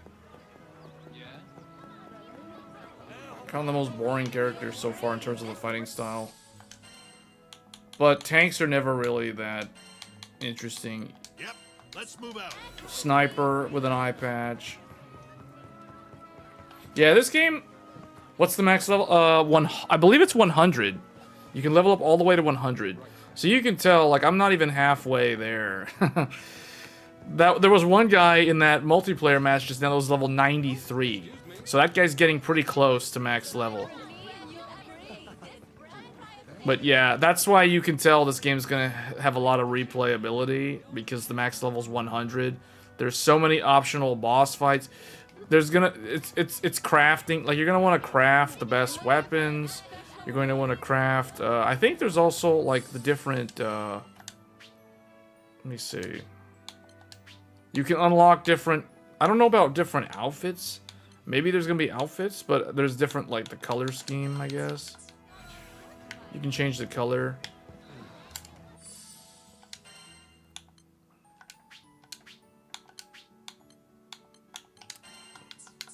Oh, wait a minute. I'll give it my damnedest. Yeah, so that's cool. Actually, this color scheme, she does look way more like a Dragoon straight out of Final Fantasy. I'm still using the basic weapon too, though. Like there's different. Obviously, I only have that weapon, but like on him, I've got Matchlock, but it's not leveled up. So it's like a loot fest in the sense that you're gonna want to get better gear. You're gonna want to take on higher level missions or quests. Group up with other players. Yeah, this is basically Monster Hunter World if it was an RPG. That's kind of the way I see it. And the developers have already announced a roadmap, so there's going to be free updates to the game throughout the year. So that's cool. You don't have to pay for like a season pass or whatever. There's none of that as far as I know. Now, I don't know if there's going to be paid content later on, if they want this game to have a long lifespan. Although, Monster Hunter World, there's still people that play Monster Hunter World. It's kind of like Monster Hunter World. That's the one game that I keep thinking of as I play more and more of this. Because you can just race through the story, and the story's probably like... I mean, how many hours have I put into this game? I've currently played like 16 hours. So I have 16 hours of playtime. So I would guess the story's probably like 20 hours. If you blaze through it, you can probably beat the game in like 12, 15 hours. But then there's a whole bunch of post-story, kind of like Hogwarts Legacy, where it's like after you finish you beat the final boss in Hogwarts, there's still the owl exams and stuff. This game is the same thing. There's all this other post-story stuff that you have to do. And then after that, I heard it goes on for like 7 to 10 hours of that. Then after that, there's all the like super high level stuff. Like the really, really like extreme difficulty, savage mode difficulty, that kind of stuff. Just like Final Fantasy XIV. In fact, I think the developers even said that they were inspired by Final Fantasy XIV's like 4-player based missions, because this is 4-player group content, whereas Final Fantasy had 4 and 8 and 24-man raids and that kind of thing. So this is not going to be nearly the same scale, but yeah, this is the game that I'm probably going to play like throughout the first half of the year, I would say, until Dawn Trail. This will tide me over till Dawn Trail. Then Dawn Trail will probably tide me over until Genshin Impact comes back with the next expansion. And then that will probably tide me over until next year Monster Hunter Wilds. In terms of those type of games. So that's actually really nice. This game is a really good treat for those that were hoping for like a Monster Hunter. Although Pal World, I feel like is the game that, well, this is a different kind of game. The combat in Pal World's not exactly like Monster Hunter. So I feel like the Monster Hunter crowd is kind of split between Pal World and this game. I wouldn't be surprised if more and more of that audience is gravitating more to this game and they're like leaving Pal World. Because Pal World is technically an early access game, and I think Pal World appeals to more of kind of the mainstream, whereas this game I think is going to appeal more to the hardcore Monster Hunter audience. So as strange as that sounds, because you're not really... It's different. It says Monster Hunter World, but you're not really fighting. You're not like... How do I say it? Like Pal World, it's like Pokemon. You're collecting monsters, essentially. Monster Hunter World, you don't do that. You basically just... It's all about loot and gear and weapons. That's all it is. It's a loop. It's a feedback loop that you just keep playing over and over again. This game is kind of like that, except this game has a leveling system because it's like an RPG. But once you hit max level, you're still going to be playing the game just like Monster Hunter. Because Monster Hunter, I would do max Hunter rank, and then they came out with the Iceborne, and it was the same thing. So, yeah, I think I have... Let me see, how many hours do I have on Monster Hunter World? Let me see. Monster Hunter World, I have, according to Steam, I have 986.7 hours of playtime on Monster Hunter World. So, see what I mean? So, that means Granblue Fantasy this game right here is the next that type of game for me until Dawn Trail. So, yeah, this is the game that's going to get like 200 plus hours out of me. Easily. I would imagine. Lords of the Fallen, I did... it doesn't say... Oh, because it's an update. That game always has updates. I'm trying to think. Like, Lords of the Fallen was a good game, but it just wasn't really, like... After you beat the game, like, 2 or 3 times, there's, like, nothing to do. I still need to finish Wolong Fallen Dynasty. I probably never will at this point. As sad as it sounds to say that. I mean, I might finish that game. I need to finish Final Fantasy VII Intergrade before Final Fantasy VII Rebirth. So, I need to figure out when I'm going to do that. And I still need to finish Armored Core 6. I'm like on the very last chapter. I just need to re-equip my mech and then go redo that fight and I'm done. Oh, man. I'm trying to do a better job of managing my gaming backlog. I'm not going to get a bunch of games that I know I don't have time to play. So, January and March are kind of the exception to that rule. Because January we had like 3 games that all dropped at the same time. Plus the 4080, or I mean the super cards from nvidia, but I mean, you know, whatever.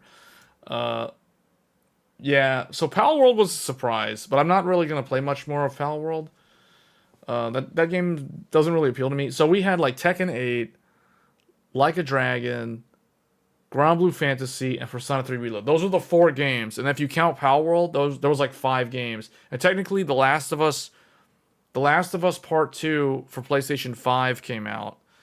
But I skipped that. I still haven't even finished the first one on PC.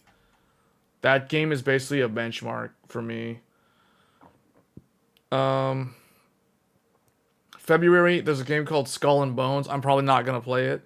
And then Final Fantasy VII Rebirth at the very end of the month on the 29th. That's the only game that I plan to get in February.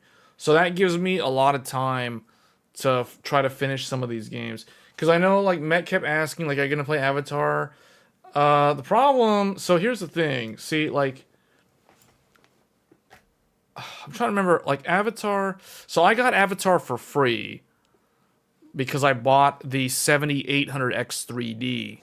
Yeah, that's right. I bought 7800 X3D during the Black Friday deal. I think I paid like $329 or $339 for it. So that's why I have Avatar. Otherwise, I would have never purchased Avatar, to be honest.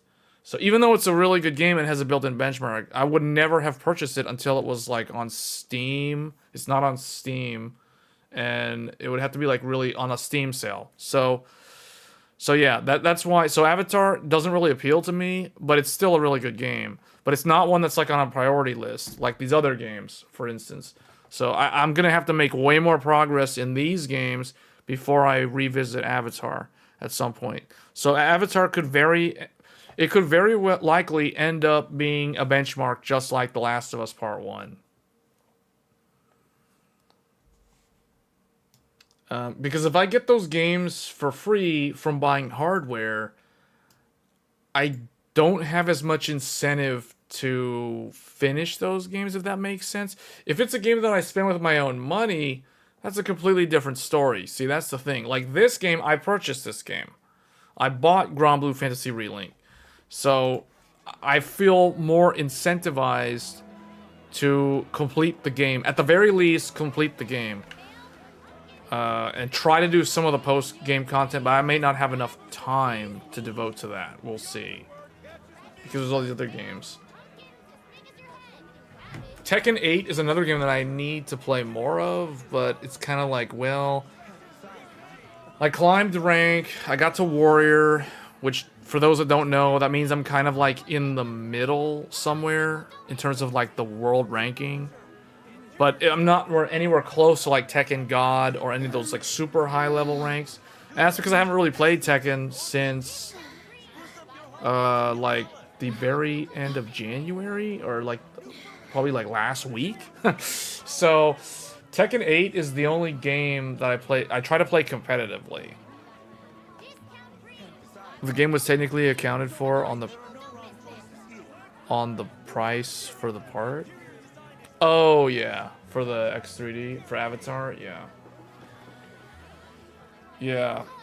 I mean, a lot of those games, those that are really hard to run, now that I think about it, like, a lot of that stuff was from buying, like, AMD hardware throughout last year. Because I got Starfield from buying a graphics card. I forgot which one it was. I think it was the 7600. Because you guys remember, I bought a ASRock 7600, and I did a review video for it. And I think that's what got me Starfield, if I remember correctly. Because I didn't pay for Starfield. I got the premium edition of Starfield from buying an AMD graphics card. And I got another game from buying the XTX, the Sapphire Nitro. I think it was Jedi Survivor? Now I gotta go back and look at, like, when did I get these things? I know Starfield was from buying a really, like, an entry-level AMD card. It was either the I think it was the 7600. Because I know I have a review video of that card. So I think that got me the code for Starfield. What did I get from buying?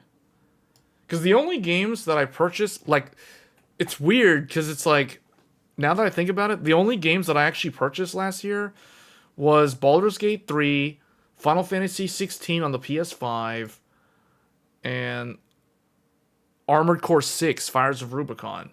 That was it. Like, I bought like 3 games. There must be some other ones in there. Like, Lies of P. I bought Lies of P. Even though Lies of P was free on Game Pass, but I don't have Game Pass. So I bought Lies of P, Armored Core, those other 2 games. That's like 4 games. How many games did I buy last year? I skipped Alan Wake. I skipped Forza. I skipped Assassin's Creed. Oh, I bought Lords of the Fallen. That's right. I put like 100 hours into that game. So that's 5 games. I skipped Spider-Man 2. I skipped Modern Warfare 3.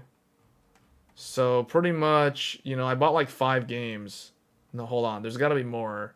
That sounds way too. That sounds like way too few. Hold on, 5.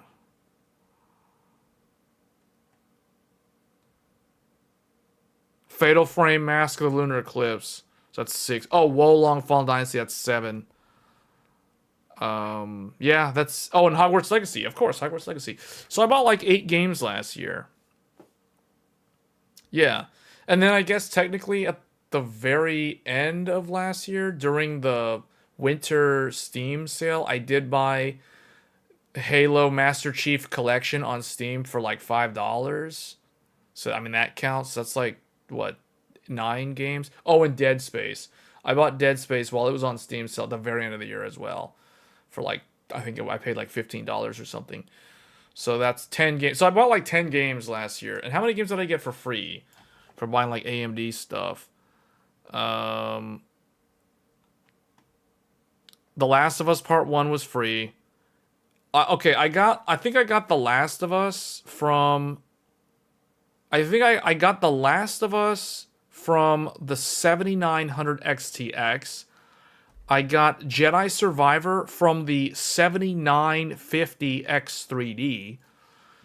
I've got, as I said earlier, I got Starfield from the 7600. And I got, what was the last game? What was the game that came out with the 7800 X3D? I can't even remember. See, the thing that this is how you know there's like way too many games that came out last year. I can't even remember what was the game that I got for free from, and I just said it like at the beginning of this discussion. Jedi, no, that was that was the 16 core X3D. Man, what was that game? I don't remember what the game was. Oh, of course, Avatar. Avatar was free from the 7800 X3D. So I bought like 2 GPUs. Yeah, that's right. I bought 2 graphics cards and 2 CPUs last year. That's why. I bought the 2 X3Ds. I bought the XT. So I bought like the best AMD graphics card and the entry level AMD graphics card. The XTX and the 7600. So that's how I got 2 games off of those. And then I got 2 CPUs. I got Jedi Survivor from the 16-core X3D and Avatar from the 8-core X3D. That's right. Okay. See, so that's why I don't have much incentive to finish any of those games, because if I hadn't bought those AMD hardware, I would have never purchased those games. Like, just straight up, I would have never bought Star Wars. I would have never bought any of those games, Avatar, etc. Like, the only reason why I covered them was because I got them for free. But the games that you'll see me play more of are the ones that I actually purchased, because I'm actually interested in those games.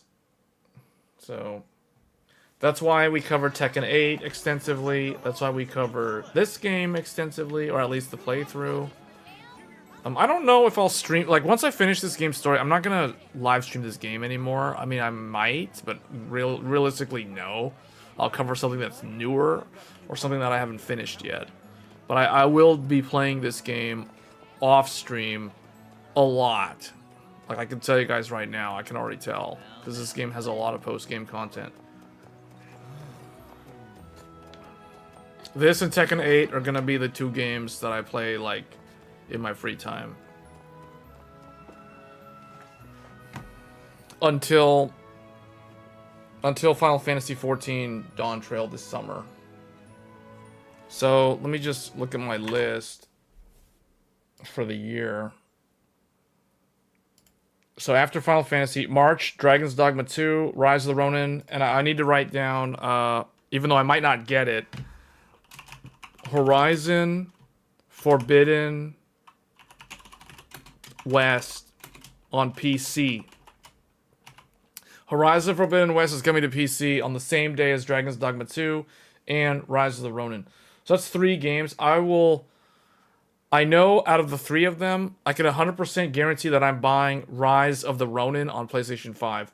The other 2, I don't know yet. I'm not 100% convinced about Dragon's Dogma, even though it's so hyped. I never played the first one. I barely know anything about it, so I don't even know if it really appeals to me.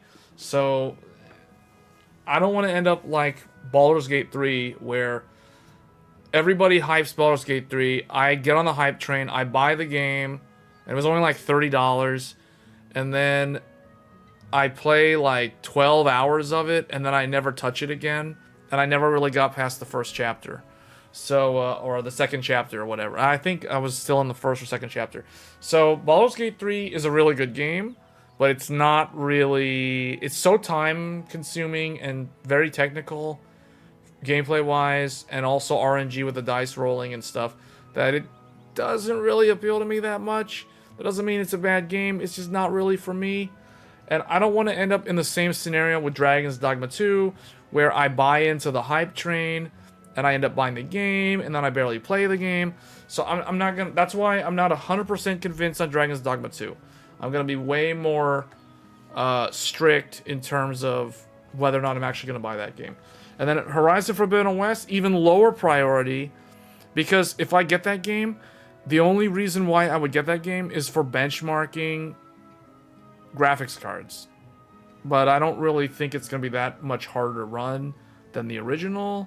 So, but we'll see. But again, I wouldn't just buy it for benchmarking. I'd have to wait until it's cheap or like Steam sale or whatever. So like that one, probably not going to pass on that as well. Even though I need to finish the game. I have it on PS5 and I never finished it. And then that's March. And then April, there's one game in April that I will get. And that is another, as far as I know, it's another PlayStation 5 exclusive. The Stellar Blade. I will 100% be getting Stellar Blade, because that game is another one of those games that I think it's going to be kind of like Lies of P, where it's made by a Korean developer that no one really knows. And when Lies of P came out last year, it was amazing. So I kind of think Stellar Blade is going to be the same sort of thing. It's going to be from an unknown Korean developer. It's going to play very smooth. It's going to have great combat. Faster and more action-packed than Lies of P. Less grounded. Whereas Lies of P are on the ground. And it's like, you know, it's very much like Bloodborne and Sekiro. I think Stellar Blade is going to be more like Nier and like this game in terms of flowy and action-packed. Born to Play, thanks for the sub. I appreciate it. Welcome to the channel. And that's it, guys. Like, after Stellar Blade, that takes us into May.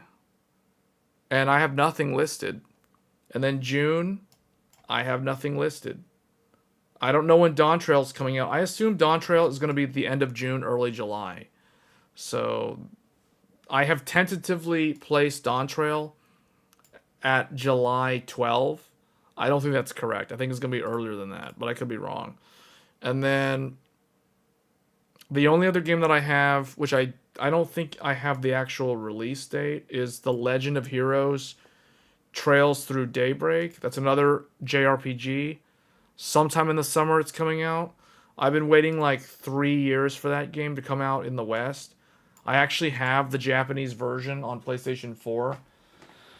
But yeah, that's going to be good. And that's it. After that, that gets us into August. And I have nothing noted down. September, I have nothing. October, nothing. November, nothing. December, nothing. So that's why I'm saying, like, all the games are coming out in the first half of the year. For me, at least. I mean, I don't know what's coming out in the second half. Does anybody know? I don't know. If there were going to be big names, we would have heard of it by now, I would think. Like, State of Play just happened. I don't know what's happening with the second half of this year. It's a good sign that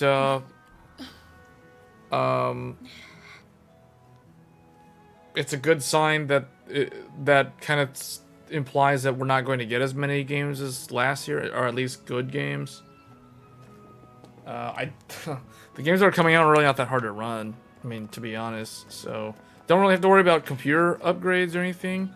If you're playing, even if you're playing at 4K, I think a lot of these games, like this, runs very smooth at 4K resolution on a 4080 Super. So as long as you have, like, I would say a 7800 XT or better, you're probably good for the next, like, 2 or 3 years. Especially if you're at 1440p. If you're at 4K, then you kind of need to have a 7900 XT or maybe a 4070 Ti Super, but that's very recent for 4K gaming. I think that those are kind of like the minimum for 4K, where you don't have to worry about upgrading so soon. You're gonna make yours last some 5 years.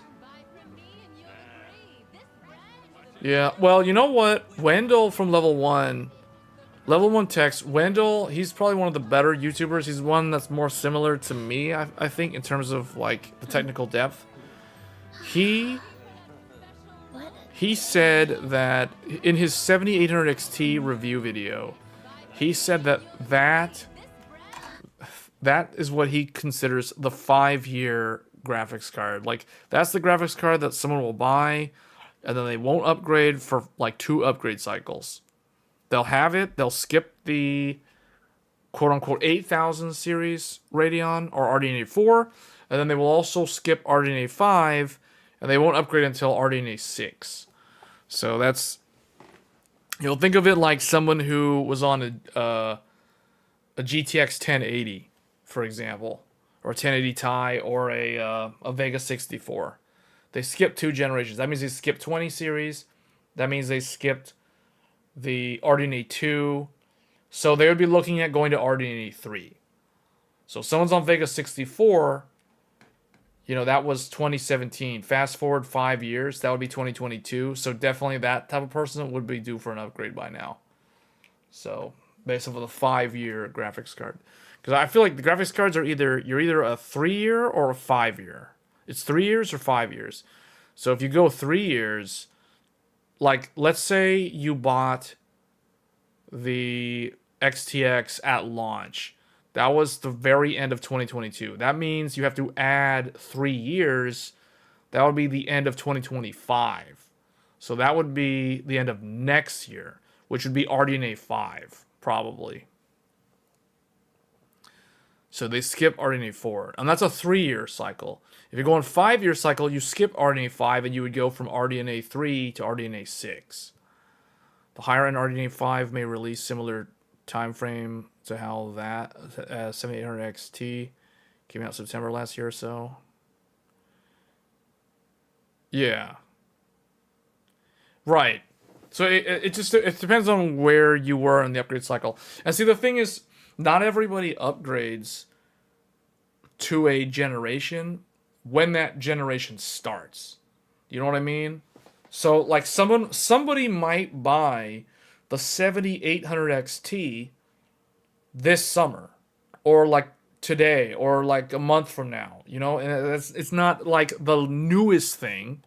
Obviously, there's the Super Series stuff now, which is more recent. But the thing is, if someone buys 7800 now, and they're going to keep the graphics card for 5 years, even when at the 5-year point, the 9800 XT, that might be, or whatever it's called, RDNA 6, that might be released before that 5-year shows up, that 5-year mark, because, you know, like, they bought it like 5 to 6 months after the actual launch of the part. So it depends on where you run into the cycle.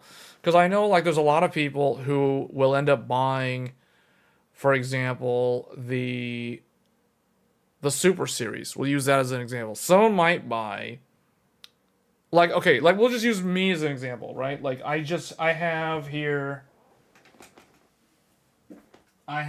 the box on the floor.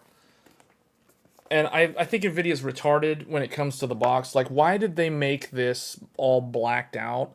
This is so dumb. Like, it's so hard to read the name of the graphics card on this box. GeForce 4080 what exactly? So they should not have blacked out the... Man, they're just dumb decision after dumb decision. If somebody buys the 4080 Super now, like I did, and they're going to keep it for 3 years, because typically someone spends that kind of money, they're going to upgrade after 3 years. Some people even sooner. But that would mean that they're going to skip the 50 series. And they'll get the 60 series. So we add 3 years from now. We're in 2024, so that'll be 2027. That'll be like spring 2027. They'd be considering an upgrade. So to them, it doesn't matter if they miss out on 50 series later this year, assuming the 5080 comes out at the tail end of this year. There might be some people that buy the 4080 Super like a month before the 5080 comes out. And they might not even care because they don't pay attention to that. You know, like companies that buy machines for work, or like companies that lease hardware for work for their employees on a 3-year lease or a 5-year lease. They don't care that it's like they're not gonna... If the lease is up, the lease is up. They're gonna upgrade the machines. You know what I'm saying? If they have to upgrade by September, but the 50 series comes out in November or October, they don't care. They're just going to get what machine they need that's available at the time that the lease has to be renewed. So they could end up buying a 4080 Super machine literally a month or two before it gets replaced by the next generation. That happens all the time. So it's not ideal, but that's how you'll have people who end up on like 3-year, 5-year upgrade cycles. They have like what seems to be a really, really old graphics card because they bought it at the very end. They bought it like right before the next generation launched, but they missed out on the next gen. So they're like stuck on an older one. So they end up like, they feel, it seems like to others that they're on really old hardware. That's how people who ended up with GTX 970 had like a GTX 970 for like 6 years. You know what I mean? Based off of when the card launched, they didn't actually have the card for 6 years. They had it for like 5 years. But generationally, they bought it like in 2015, even though it launched in 2014. And some people, they might have bought it in 2016. So that's how that sort of stuff happens. That's why I tell people, that's why I've said in the past, and I'll probably end the stream on this note, you have to know the years. If you're someone who wants to upgrade, but you're not going to upgrade every generation, just if you want to upgrade, you want to know which year the next generation launches. That's why I have said time and time again that if you want an nvidia graphics card and you want to buy the latest generation, you have to wait for an even numbered year. It's always an even numbered year. If you're buying enthusiast class, ultra high end, if you're buying like mid-tier, entry level, whatever, then it doesn't really matter as much. And actually, if you're really buying like a 60 class product, then, well, then you don't really know, because NVIDIA changes. Sometimes they launch them in the even year with the rest of the stuff. Other times they do them the year after. Now, they're currently in a trend, in a pattern where they launch it on the odd numbered years. So case in point, 4060 was last year. So it is a odd numbered year product. But if you're someone who's looking for like top tier stuff, it's always going to be an even numbered year for NVIDIA. For AMD, it used to be an odd numbered year. Now it's an even numbered year. Again. But I don't know what AMD is going to do. Like Matt's saying, you're interested in RDNA 4. Yeah, RDNA 4 is coming out, guess what?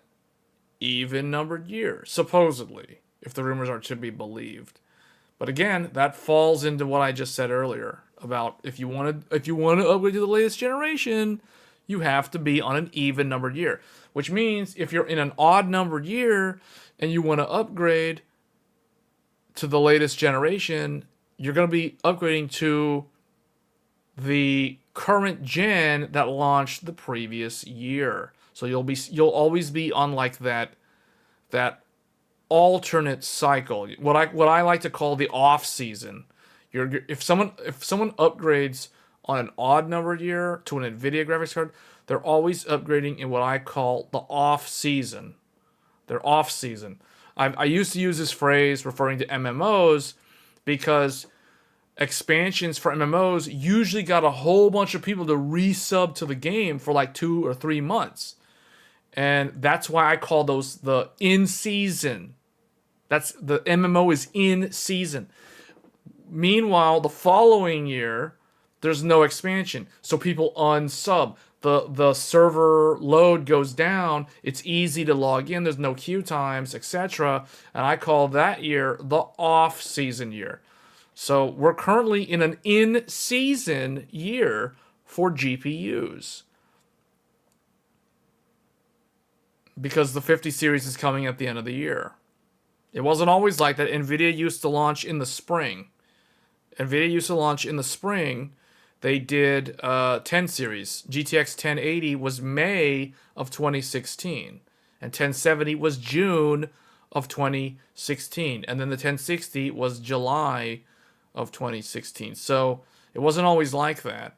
But now it's kind of like they do it in the holiday season for some reason. Because I guess they think they can generate more sales that way. The adjusted die... The adjusted die adapters may get tweaks on the chip as well. Oh, you mean yeah. The revisions. Yeah, that is true. And they usually end up with newer VBIOSes too. So yeah, that there are benefits, and also stability. The drivers tend to be more stable. I can give you one example. Not for GPUs, but for CPUs. I know somebody who purposely didn't wait for Zen 4, nor did they wait for 13th gen. Back in 2022, they upgraded to the 5800X3D as a new build. Not an upgrade from AM4. They did a brand new build on AM4 in 2022. They avoided Zen 4 and Raptor Lake all together. Why? Because they didn't want to buy DDR5, although Micro Center would have given DDR5. Well, this is kind of before that. They just didn't want to deal with like all the early adopter issues. Memory training was really bad in the beginning of DDR5's lifespan, and it took a good I want to say it took a good 8 months. It took like more than half a year to improve like memory training reliability and actually getting features like memory context restored to work properly. So yeah, they didn't want to deal with any of that early adopter teething issues.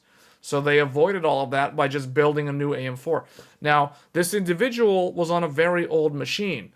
They were on a Z97 Intel Devil's Canyon i7 4790K, quad-core 8-thread, so definitely they needed to upgrade.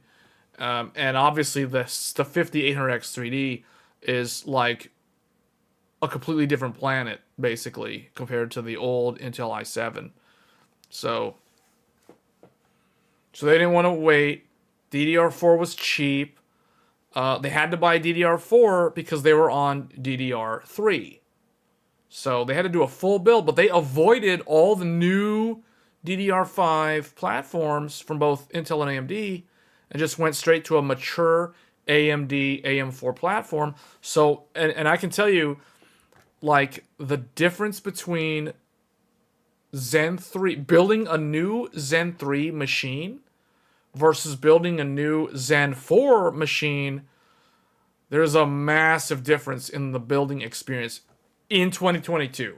I'm not talking about last year, because last year Zen 4 got way better, and like it was actually not that hard to build. But like if you were someone who picked up Zen 4 on launch date like I did, oh boy, you had to learn how memory training. You learned that you had to wait 45 seconds for your PC to post, just to post, not to boot to Windows, to post on 32 gigs of RAM. If you were on 64 gigs of RAM, you had to wait like about a minute on the very first memory training attempt. You know, like there was a bunch of stuff you had to adapt, get used to. And that's the sort of thing that a lot of people, they don't want to deal with this, like having to adjust to these new things because that's not necessarily a good thing, having a long memory training time. So that kind of stuff. There's a lot to be said in favor of sticking to a mature platform, because if you don't care about performance, or okay, it's not that you don't care about performance, but let's just say if you value stability and reliability more than absolute performance, then first of all, you're not going to overclock. Second of all, the most you'll do is you might load an XMP or an Expo profile, and that's it. And everything else is just stock, right? So other than that, you're just going to run it stock, and you're going to make sure the motherboard's not running in unlimited power mode. If you're on Intel, you're going to enforce the Intel spec, and that's it. That's basically how it is, because you want the system to be stable. You want high uptime. You might not turn the computer off much. Like I can tell you guys, I never turn my computer off. I put my computer to sleep. So you guys may have noticed in the past, like my every time I have Afterburner open, you guys can see how much system RAM I'm using. It's probably because I never turn off my computer when I'm done using it, and all the background apps like Steam, Chrome, Opera, Firefox, Outlook, you name it, all these different OBS, all this stuff is like open all the time, and I put the computer to sleep, and then I wake it up, and it's all still there, so it's all just like sitting in the RAM, so my RAM never turns off, and as a result, I got a lot of stuff loaded into RAM all the time, and that's why I need my computer to be 100% stable. I cannot have, I do not accept any unstable RAM. I don't accept unstable overclocks. It has to be 100% stable. And a lot of people who want that, they're not going to overclock or do any kind of crazy tweaking, unless they really know what they're doing, which is basically like when I put out those guide videos. So you went to AM4 on B550 launch. May go to AM5 on the left. See, Nero, you fall into the same category. Oh, no, never mind. What am I talking about? Yeah, I read that right the first time. For some reason, I read that wrong the second time. So you fall into the same category of what I just described. Like, you went to a mature platform over a new platform because first of all, there's a lot of, like, cost savings advantage to doing that. But also, there's a lot of reliability. You know the system is going to be stable. You know there's going to be no weird chipset driver issues. There's going to be no teething issues with memory. You can basically pick whatever memory you want. Doesn't even have to be on the QVL list, and it'll work because the system's so tried and true. It's been around forever. So yeah, like, I mean, there's a lot of reasons why people stuck with AM4 or even built new AM4 2 years ago or about a year and a half ago. Are you going to join the...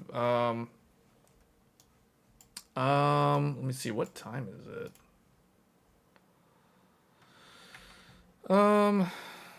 It's already pretty late. I don't know. Because I feel like if I join, I'll probably get in there for like an hour, and I'm kind of like really tired.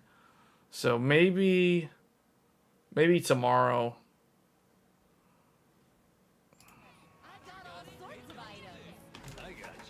I'm pretty much with this game, done with this game for this PlayStation, but yeah.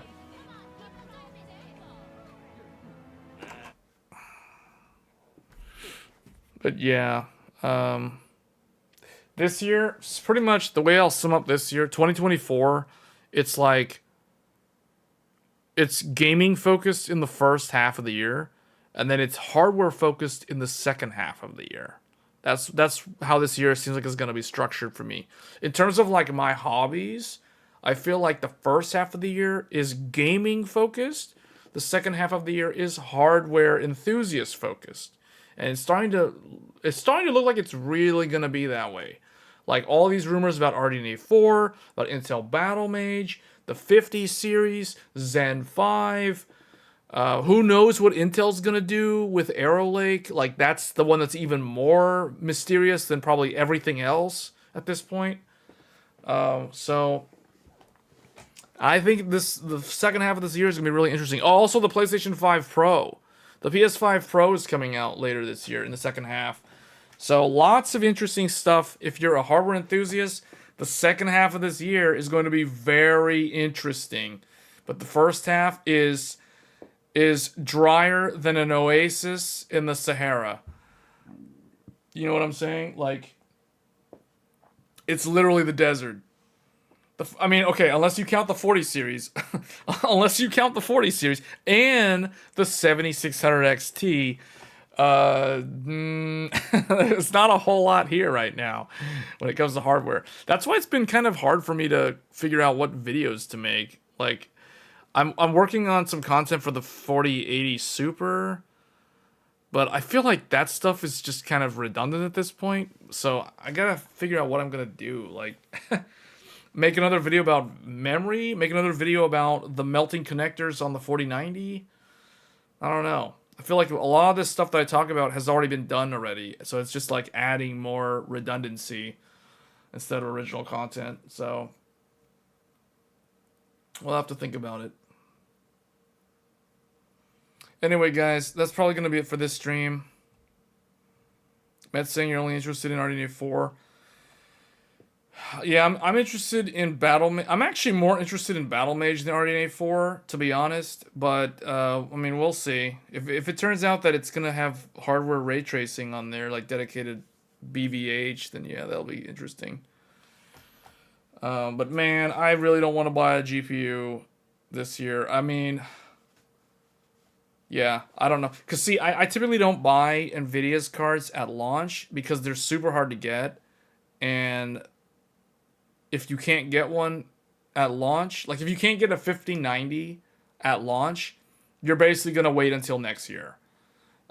Because they're going to be scalped constantly, and it's just going to be super annoying. So that's the reason why I don't buy NVIDIA cards at launch. Like if you guys notice, I bought the 4090 last year, not 2022, which was the year that it launched.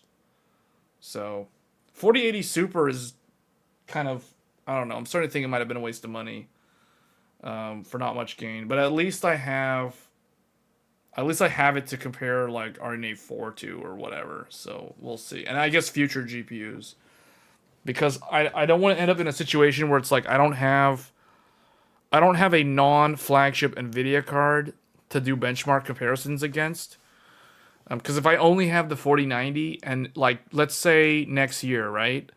I'll be forced to compare newer cards with like if I didn't have the 4080 Super, I would have to compare to like Ampere, like 3080 Ti. And how many people have a 3080 Ti? See, so it's kind of like, doesn't look as relevant, if that makes sense.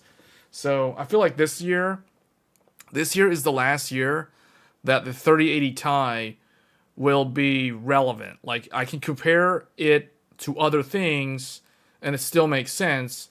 But the reality is 3080 Ti is 3 years old. It's going to be 3 years old in a few months. So that's already kind of like, okay, it's a flagship. I mean, it's like an enthusiast product, sort of. It's not a 3090, but who cares? You get the point.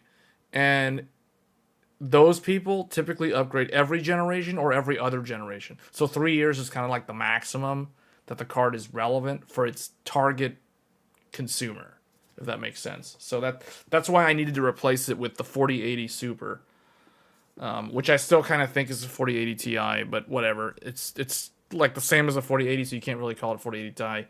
I'm still gonna call it 4080 Ti because I'm very disappointed that I don't get a 4080 Ti to replace my 3080 Ti. So, anyway, that's going to be it for this stream. Once again, thank you all for tuning in, and I'm going to figure out what I need to figure out what I'm going to do for the next stream.